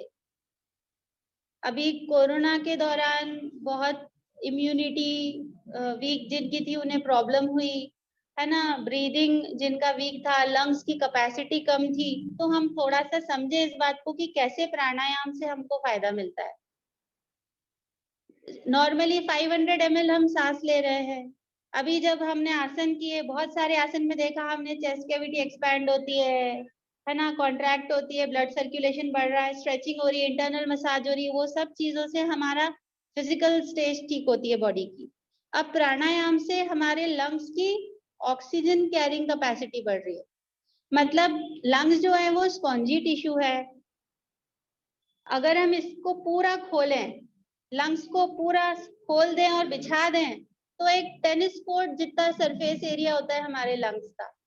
लेकिन नॉर्मली हम इसका 50% भी यूटिलाइजेशन नहीं कर पाते हैं अगर हम योग अभ्यास नहीं कर रहे हैं। तो जब हम प्राणायाम करते हैं, अभी हमने भस्त्रिका किया, हमने कपालभाति किया, इससे क्या होता है, फोर्सफुली हम एक्सेल कर रहे हैं। तो लंग्स को जीवित बनाने के लिए 1.5 लीटर सांस मतलब 1500 ml एयर हमेशा हमारे लंग्स में रहती है। अब अगर उसका सर्कुलेशन नहीं हो रहा है तो वो कि वही एयर नीचे की तरफ जमा है। हम उथला श्वसन करते हैं, शैलो ब्रीदिंग, हमने यहाँ से सांस लिया, यहीं तक गई, छोड़ दिया, तो वो नीचे तक सांस पूरी प्रॉपर नहीं जा रही है। वो 1.5 लीटर जो हमारा बर्थ हुआ था, भगवान ने जो 1.5 लीटर सांस अंदर डाल के भेजा था, आज तक वही की वही सांस अंदर जमा है। अगर हम योग कर रहे हैं तो हम उसको सर्कुलेट कर पाते हैं। तो हर दिन हमारे लंग्स में, लंग्स को बनाए रखने के लिए जो 1.5 लीटर सांस होती है वो फ्रेश होती है, उसमें ऑक्सीजन ज्यादा है। ठीक है। दूसरी बात, जो हम सांस ले रहे हैं, आप मान के चले 20% ऑक्सीजन हमारे अंदर आती है और उसमें से 15% वापस एक्सेल करने में बाहर निकल जाती है। मतलब हम 5% ऑक्सीजन को यूटिलाइज कर पाए। लेकिन जब हम डीप ब्रीदिंग करते हैं, धीरे धीरे गहरी गहरी सांस लेते हैं, पूरी नीचे तक सांस जाती है लंग्स में। लंग्स का स्ट्रक्चर सबने देखा हुआ है ना, ट्रैकिया, तो उसके बाद ब्रोंकियोल्स, सब नीचे जाके एल्वियोलाई, मतलब बलून लाइक स्ट्रक्चर्स होते हैं। सांस लेते हैं तो वो फूलता है, उसमें सारी नर्व्स का सप्लाई होता है, जहां पर ब्लड एक्सचेंज करता है ऑक्सीजन को। तो हमने धीरे धीरे सांस ली, सांस रोकी, कुंभक लगाया, उतनी देर में गैसियस एक्सचेंज के लिए ज्यादा टाइम मिलता है, ब्लड ज्यादा ऑक्सीजन को ले पाता है, ज्यादा कार्बन डाइऑक्साइड को छोड़ पाता है। तो जब हम सांस लेते और छोड़ते हैं तो मैक्सिमम ऑक्सीजन को इनटेक कर पाते हैं और मैक्सिमम टॉक्सिन्स को, कार्बन डाइऑक्साइड को हम बाहर छोड़ पाते हैं। ऐसे हमारे लंग्स की कैपेसिटी बढ़ती है, एफिशिएंसी बढ़ती है, और ज्यादा ऑक्सीजन लेने से हमारी बॉडी के सारे केमिकल रिएक्शन सुधरते हैं, हार्मोनल बैलेंसिंग आती है। ब्रेन में ज्यादा 80% ऑक्सीजन तो हमारे ब्रेन को ही चाहिए, तो ब्रेन तक वो ऑक्सीजन हमारी पहुंच पा रही है, तो हमारा सारा थकान, स्ट्रेस खत्म हो रहा है। क्यों स्टूडेंट्स को शिकायत होती है कि हमारी मेमोरी कम हो रही है, हम पढ़ने बैठते तो नींद आ जाती है, और हम फोकस नहीं कर पा रहे हैं, डिस्ट्रैक्शन है ना। लेडीज को भी एक टाइम के बाद हार्मोनल इम्बैलेंस आता है बॉडी में, तो उन्हें भी चिड़चिड़ापन होता है, एंग्जाइटी होने लगती है, कहीं ना कहीं डिप्रेशन सा फील होने लगता है ना। सभी के साथ प्रॉब्लम है, बात यहाँ लेडीज जेंट्स या स्टूडेंट फैकल्टी की नहीं है, सभी के साथ कहीं कभी ना कभी जीवन में ये समय आता है। तब हमको रेगुलर बेसिस पर आसन और प्राणायाम करना है। जब हम गहरी सांस लेंगे, ज्यादा ऑक्सीजन, फ्रेश ऑक्सीजन हमारे अंदर होगी, हमारे ब्रेन से सारे हैप्पी हार्मोन सिक्रीट होने लगेंगे। हैप्पी हार्मोन जैसे डोपामाइन हुआ, है ना, जिसे मोटिवेशन हार्मोन कहते हैं, सेरोटोनिन हुआ जिसको हम फील गुड हार्मोन कहते हैं, उन सबका सिक्रीशन होने लगता है। फिर आप देखिए कोई प्रॉब्लम भी आती है तो हम बड़े हंसते हुए उसको डील कर लेते हैं, हमारा गुस्सा खत्म हो जाता है ना, और हमारे चेहरे पे ग्लो दिखने लगता है, हमारे बालों की क्वालिटी सुधर जाती है, हमारा हम सॉफ्ट स्पोकन हो जाते हैं, हम प्यार से बात करने लगते हैं, हमें गुस्सा नहीं आता, चिड़चिड़ापन नहीं होता, हमें कुछ भी अच्छी बुरी कैसी भी खबर मिले हम बड़े पोलाइटली समभाव में रहकर उसको एक्सेप्ट करते हैं, खुशी को भी दुख को भी प्रॉब्लम्स को भी डील करना आ जाता है, हमारा फोकस बढ़ जाता है। स्टूडेंट्स पढ़ने बैठेंगे तो उनको एकदम से याद होने लगेगी चीजें, समझ में जल्दी आएगी, ग्रास्पिंग बढ़ जाती है हमारी, अंदर से एक लविंग एटीट्यूड आता है। तो हमारे पर्सनल रिलेशंस, हमारी लाइफ में हमारे फैमिली रिलेशंस भी सुधर जाते हैं। होता है कभी हमको आपस में एक दूसरे के साथ ट्यूनिंग बिगड़ रही है, उस केस में अगर हम योग करते हैं तो हमारे रिलेशनशिप्स भी अच्छे हो जाते हैं।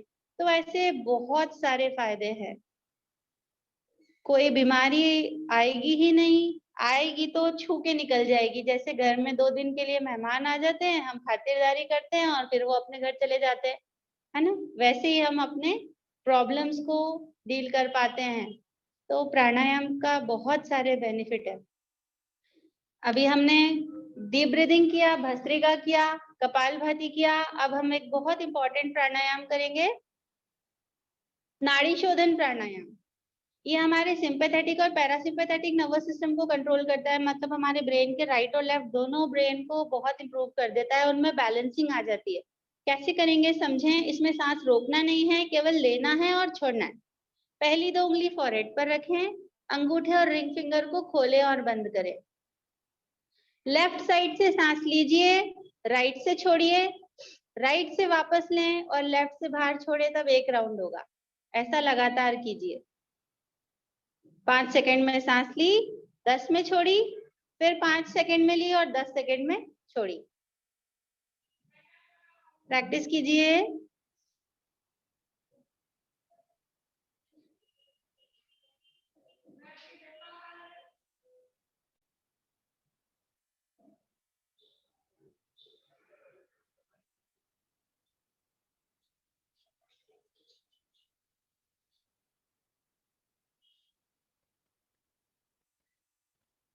बिल्कुल धीरे धीरे गहरी गहरी सांस लीजिए, छोड़िए। ये अभी हम नाड़ी शोधन प्राणायाम कर रहे हैं। नाड़ी शोधन प्राणायाम में जब हम कुंभक लगाने लगते हैं, मतलब सांस लेने के बाद रोकी, फिर छोड़ी, फिर सांस ली, रोकी, फिर छोड़ी, तब इसे अनुलोम विलोम प्राणायाम कहेंगे। इसे प्राणायाम का राजा कहते हैं। जैसे फलों में आम राजा है, सब्जियों में बैंगन राजा है, वैसे ही प्राणायाम का राजा नाड़ी शोधन या अनुलोम विलोम कहलाता है। हर हमें रेगुलर प्रैक्टिस करनी चाहिए इसकी।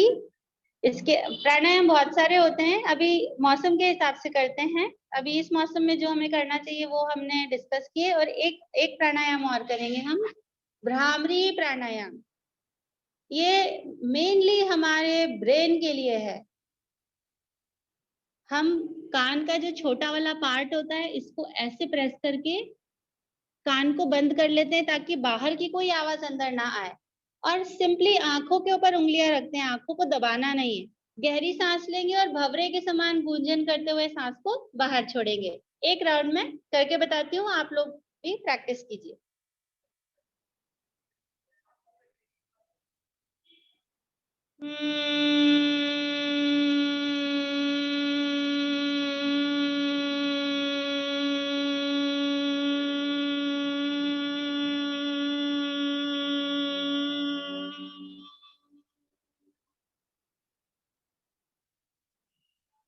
रिलैक्स। ये मेन बातें, मेन प्राणायाम हमने किए। अब हम थोड़ा सा मेडिटेशन करेंगे, शॉर्ट ध्यान करेंगे, योग निद्रा करेंगे। आप सभी लोग शव आसन में लेट जाइए।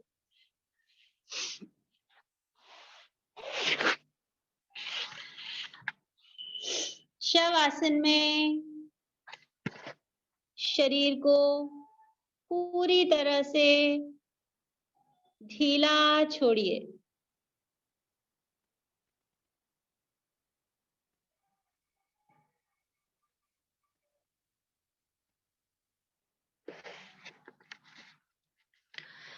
दोनों पैरों में हल्का सा फासला, हथेली आसमान की ओर, गर्दन सीधी, आंखें बंद। धीरे धीरे लंबी गहरी सांस लीजिए।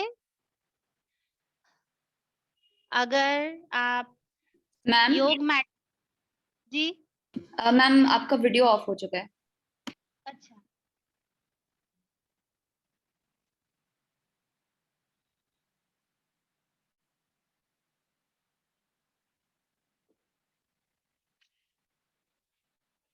अगर आप चेयर पर हैं तो आप अपनी बैकबोन को सीधा रखते हुए हस्त मुद्रा, ध्यान मुद्रा बनाएं और आंखों को बंद रखें।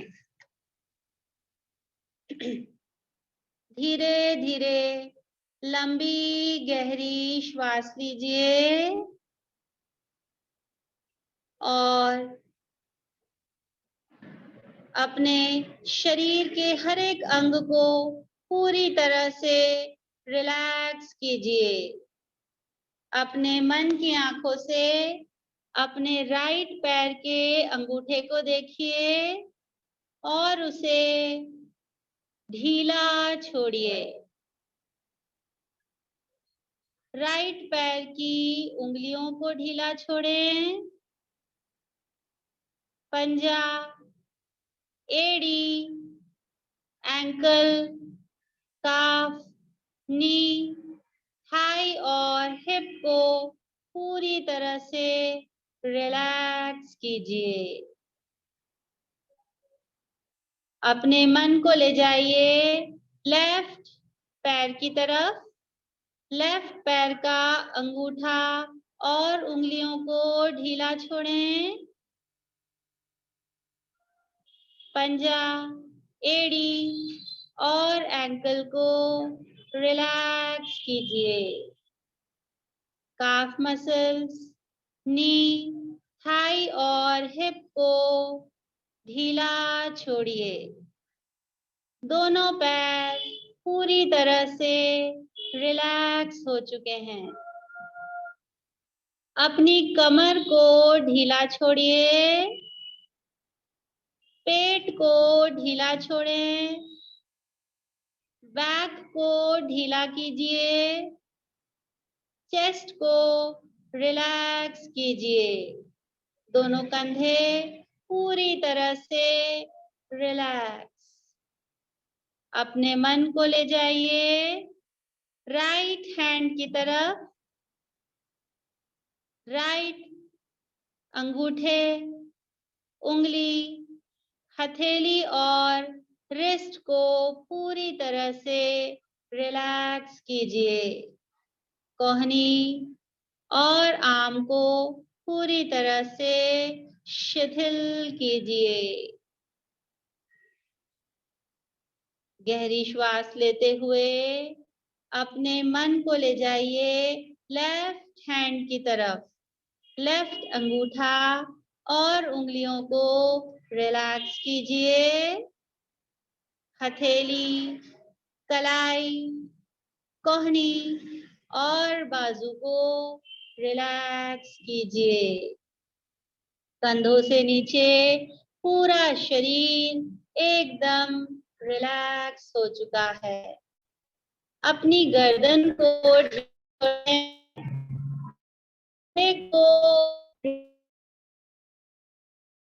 चिन, होठ, दोनों गाल, नाक, दोनों कान, दोनों आंखें, दोनों आईब्रोज, फॉरहेड और अपने बालों को रिलैक्स कीजिए।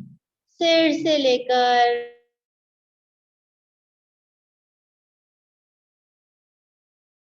है। धीरे धीरे लंबी गहरी श्वास लीजिए और शरीर को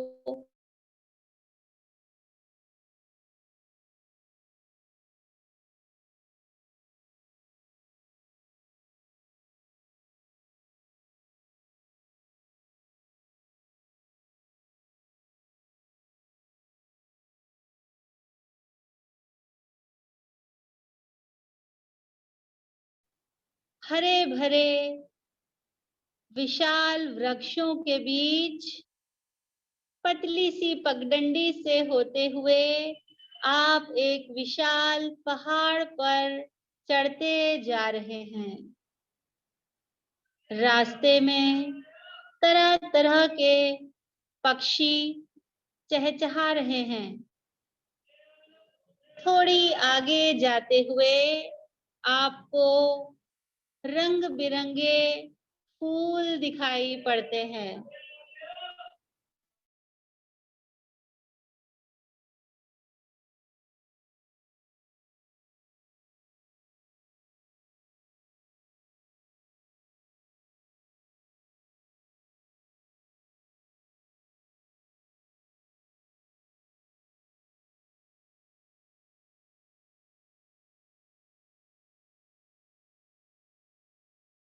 आप आगे बढ़ते जा रहे हैं और सुंदर सुंदर पशु पक्षी और प्राणी आपको दिख रहे हैं। फुदकते हुए खरगोश देखिए। सुंदर से हिरण को दौड़ लगाते हुए देखिए। पास ही कहीं झरना है। ऐसे झरने की कल कल आवाज को सुनते जाइए। थोड़ी आगे जाते हुए आपको चांदी के समान चमकता हुआ कल कल करके बह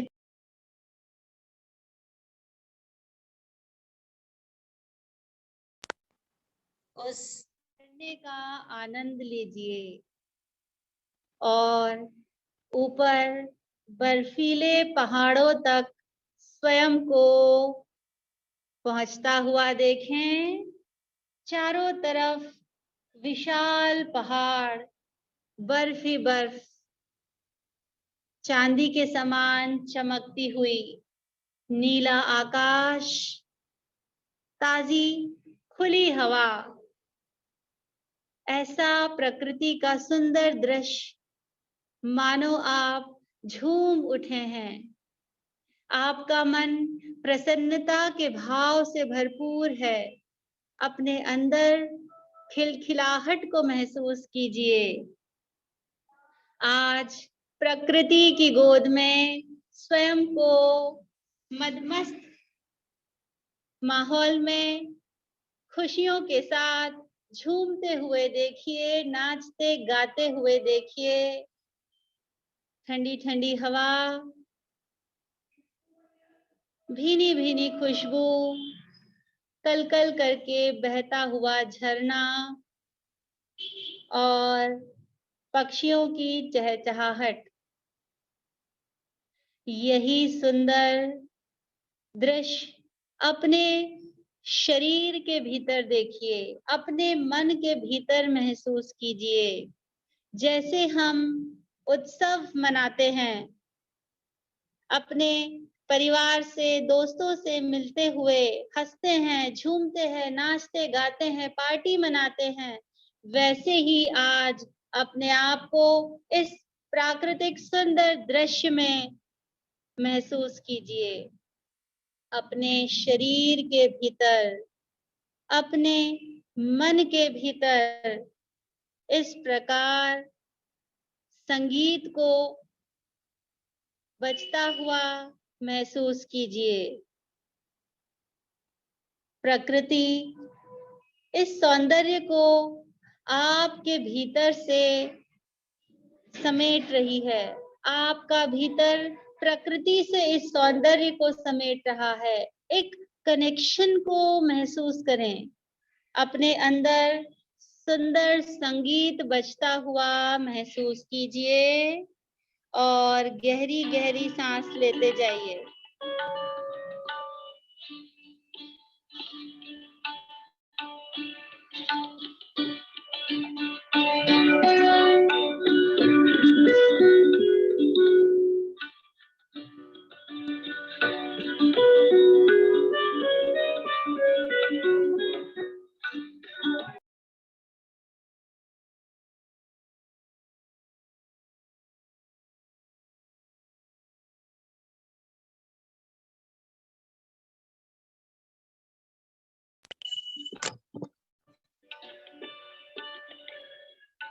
धीरे धीरे लंबी गहरी श्वास कीजिए।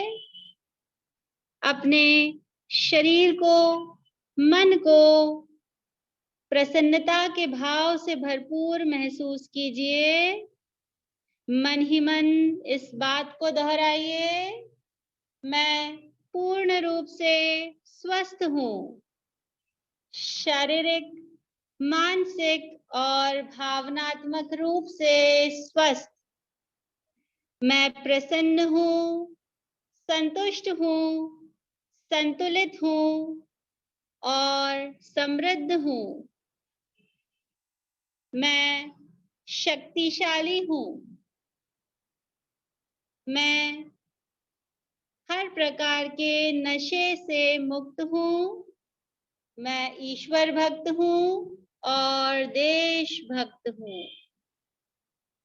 एक बार फिर गहरी सांस लेते हुए अपनी मन की आंखों से अपने स्वस्थ और सुंदर शरीर को देखिए। प्रसन्नता के भाव को महसूस करते हुए धीरे धीरे हाथ पैरों की उंगलियों में हलचल करें। मुट्ठी बनाएं और खोलें। प्यारी सी मुस्कुराहट के साथ लीजिए अंगड़ाई, तानिए पूरा शरीर और धीरे से राइट करवट के सहारे उठकर बैठ जाएं। शॉर्ट में हम थोड़ा सा डाइट और लाइफस्टाइल के बारे में बात करेंगे। बिल्कुल शॉर्ट में, हम रात में टूथब्रश करके जरूर सोएं और सुबह उठते से ही सबसे पहले 2-3 ग्लास जितना भी हम पी सकते हैं गर्म पानी को धीरे धीरे सिप सिप करके पिए। उसके बाद ही ब्रश करना, फ्रेश होना, वो सब बाद में। सबसे पहले उषा पान, उसके बाद थोड़ा सा ड्राई फ्रूट्स हम खाएं। मॉर्निंग वॉक जरूर करें, मॉर्निंग वॉक को कभी स्किप नहीं करना चाहिए। और वेजिटेबल जूस हम लें। ब्रेकफास्ट हमेशा फ्रूट्स का कीजिए, जो भी सीजनल फ्रूट है। और लंच में दही जरूर लीजिए। सैलेड ज्यादा से ज्यादा खाइए और मिक्स आटे की रोटी लीजिए और सीजनल वेजिटेबल। उसके बाद मिड मील में, इवनिंग स्नैक में ग्रीन टी ले सकते हैं, थोड़े ड्राई फ्रूट्स ले सकते हैं, सादा चना, मूंगफली, इस तरीके की चीजें खाएं। डिनर में स्टीम्ड वेजिटेबल्स हुए, सूप हुआ, ऐसे आप बिल्कुल हल्का खिचड़ी, थुली, ऐसी चीजें खाएं। सूर्य अस्त होता है उस समय, सनसेट के समय तक 6:30-7 बजे तक हमारा डिनर हो जाना चाहिए। डिनर के बाद वज्रासन जरूर करें और रात को सोते समय गर्म दूध में हल्दी और दालचीनी का पाउडर डाल करके सोएं, पिएं और उसके बाद टूथब्रश करके सोइए। ऐसा सरल अपना भोजन का स्टाइल बनाइए। जितना हम अल्कलाइन फूड खाते हैं, नेचुरल फूड खाते हैं, उतना ही ज्यादा स्वस्थ रहते हैं। और रात को सोने से पहले 1 से 2 घंटे पहले हम अपना डिजिटल वर्ल्ड से थोड़ा सा डिस्टेंस बना लेना चाहिए। मोबाइल, टीवी, लैपटॉप, व्हाट्सएप, ये सब चीजें हम बंद करें और ओम चैंटिंग जरूर करें। जैसे हमने ओम चैंटिंग आज की है वैसे ही कम से कम 11 बार सोने से पहले ओम चैंटिंग जरूर कीजिए। सारा स्ट्रेस, सारी थकान, सब कुछ आपका खत्म हो जाएगा।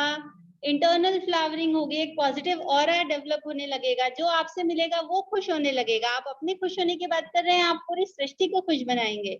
तो ऐसे ओम चैंटिंग जरूर कीजिए। मेन बातें आज हमने डिस्कस की। अभी हम हास्यासन करेंगे, उसके बाद फिर सम अप करते हैं अपनी आज के सेशन को। हास्यासन के लिए सभी लोग लंबी गहरी सांस लें और दोनों हाथों को ऊपर की ओर उठाते हुए दिल खोल के गला खोलकर हंसेंगे, हा हा ही हो करते हुए। लीजिए गहरी श्वास।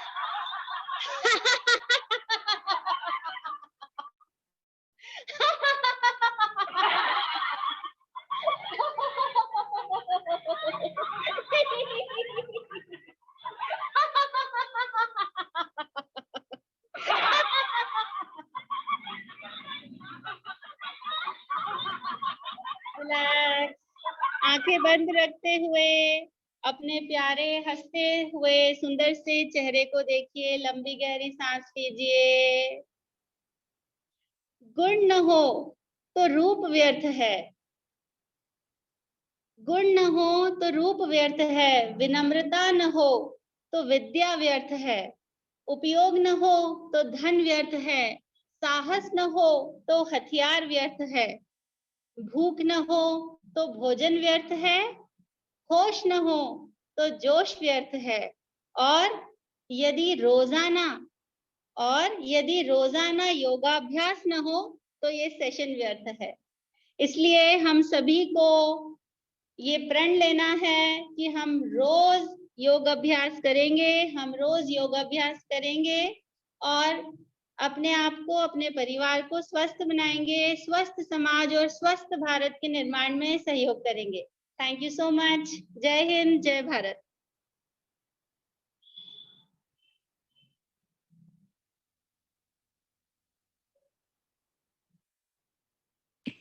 Thank you, ma'am, for such an energetic and refreshing session. I can surely say that everyone enjoyed the session, as I sure did.